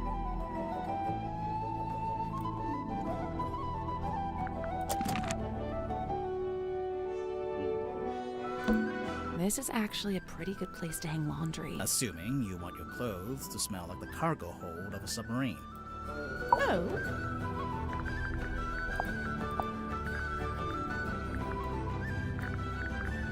This here, that's the Stone Top emblem. Oh yeah, we saw it on the sign outside the Stone Top Inn. Do you remember, Sally? No, but I was basically still asleep at that point. What are those letters above it? Initials, SS. Stone Top C? Secret stone? Selina Stonetop. The owner of the painting? The painter herself. No. When did you take this photo? Says it right there. On the night of a full moon. How come that guy has glowing red eyes? Perhaps it's because of his demonic essence. Or you used a flash? Perhaps it's because I used a flash. Who's the woman in the ball? Well, that's no woman. That's a mermaid, slumbering in an ethereal bubble. You're not gonna tell us, huh?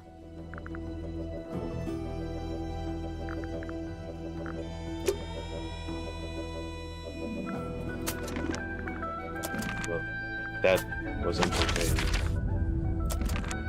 But I gotta go. Because I have work tomorrow. Work today, I mean.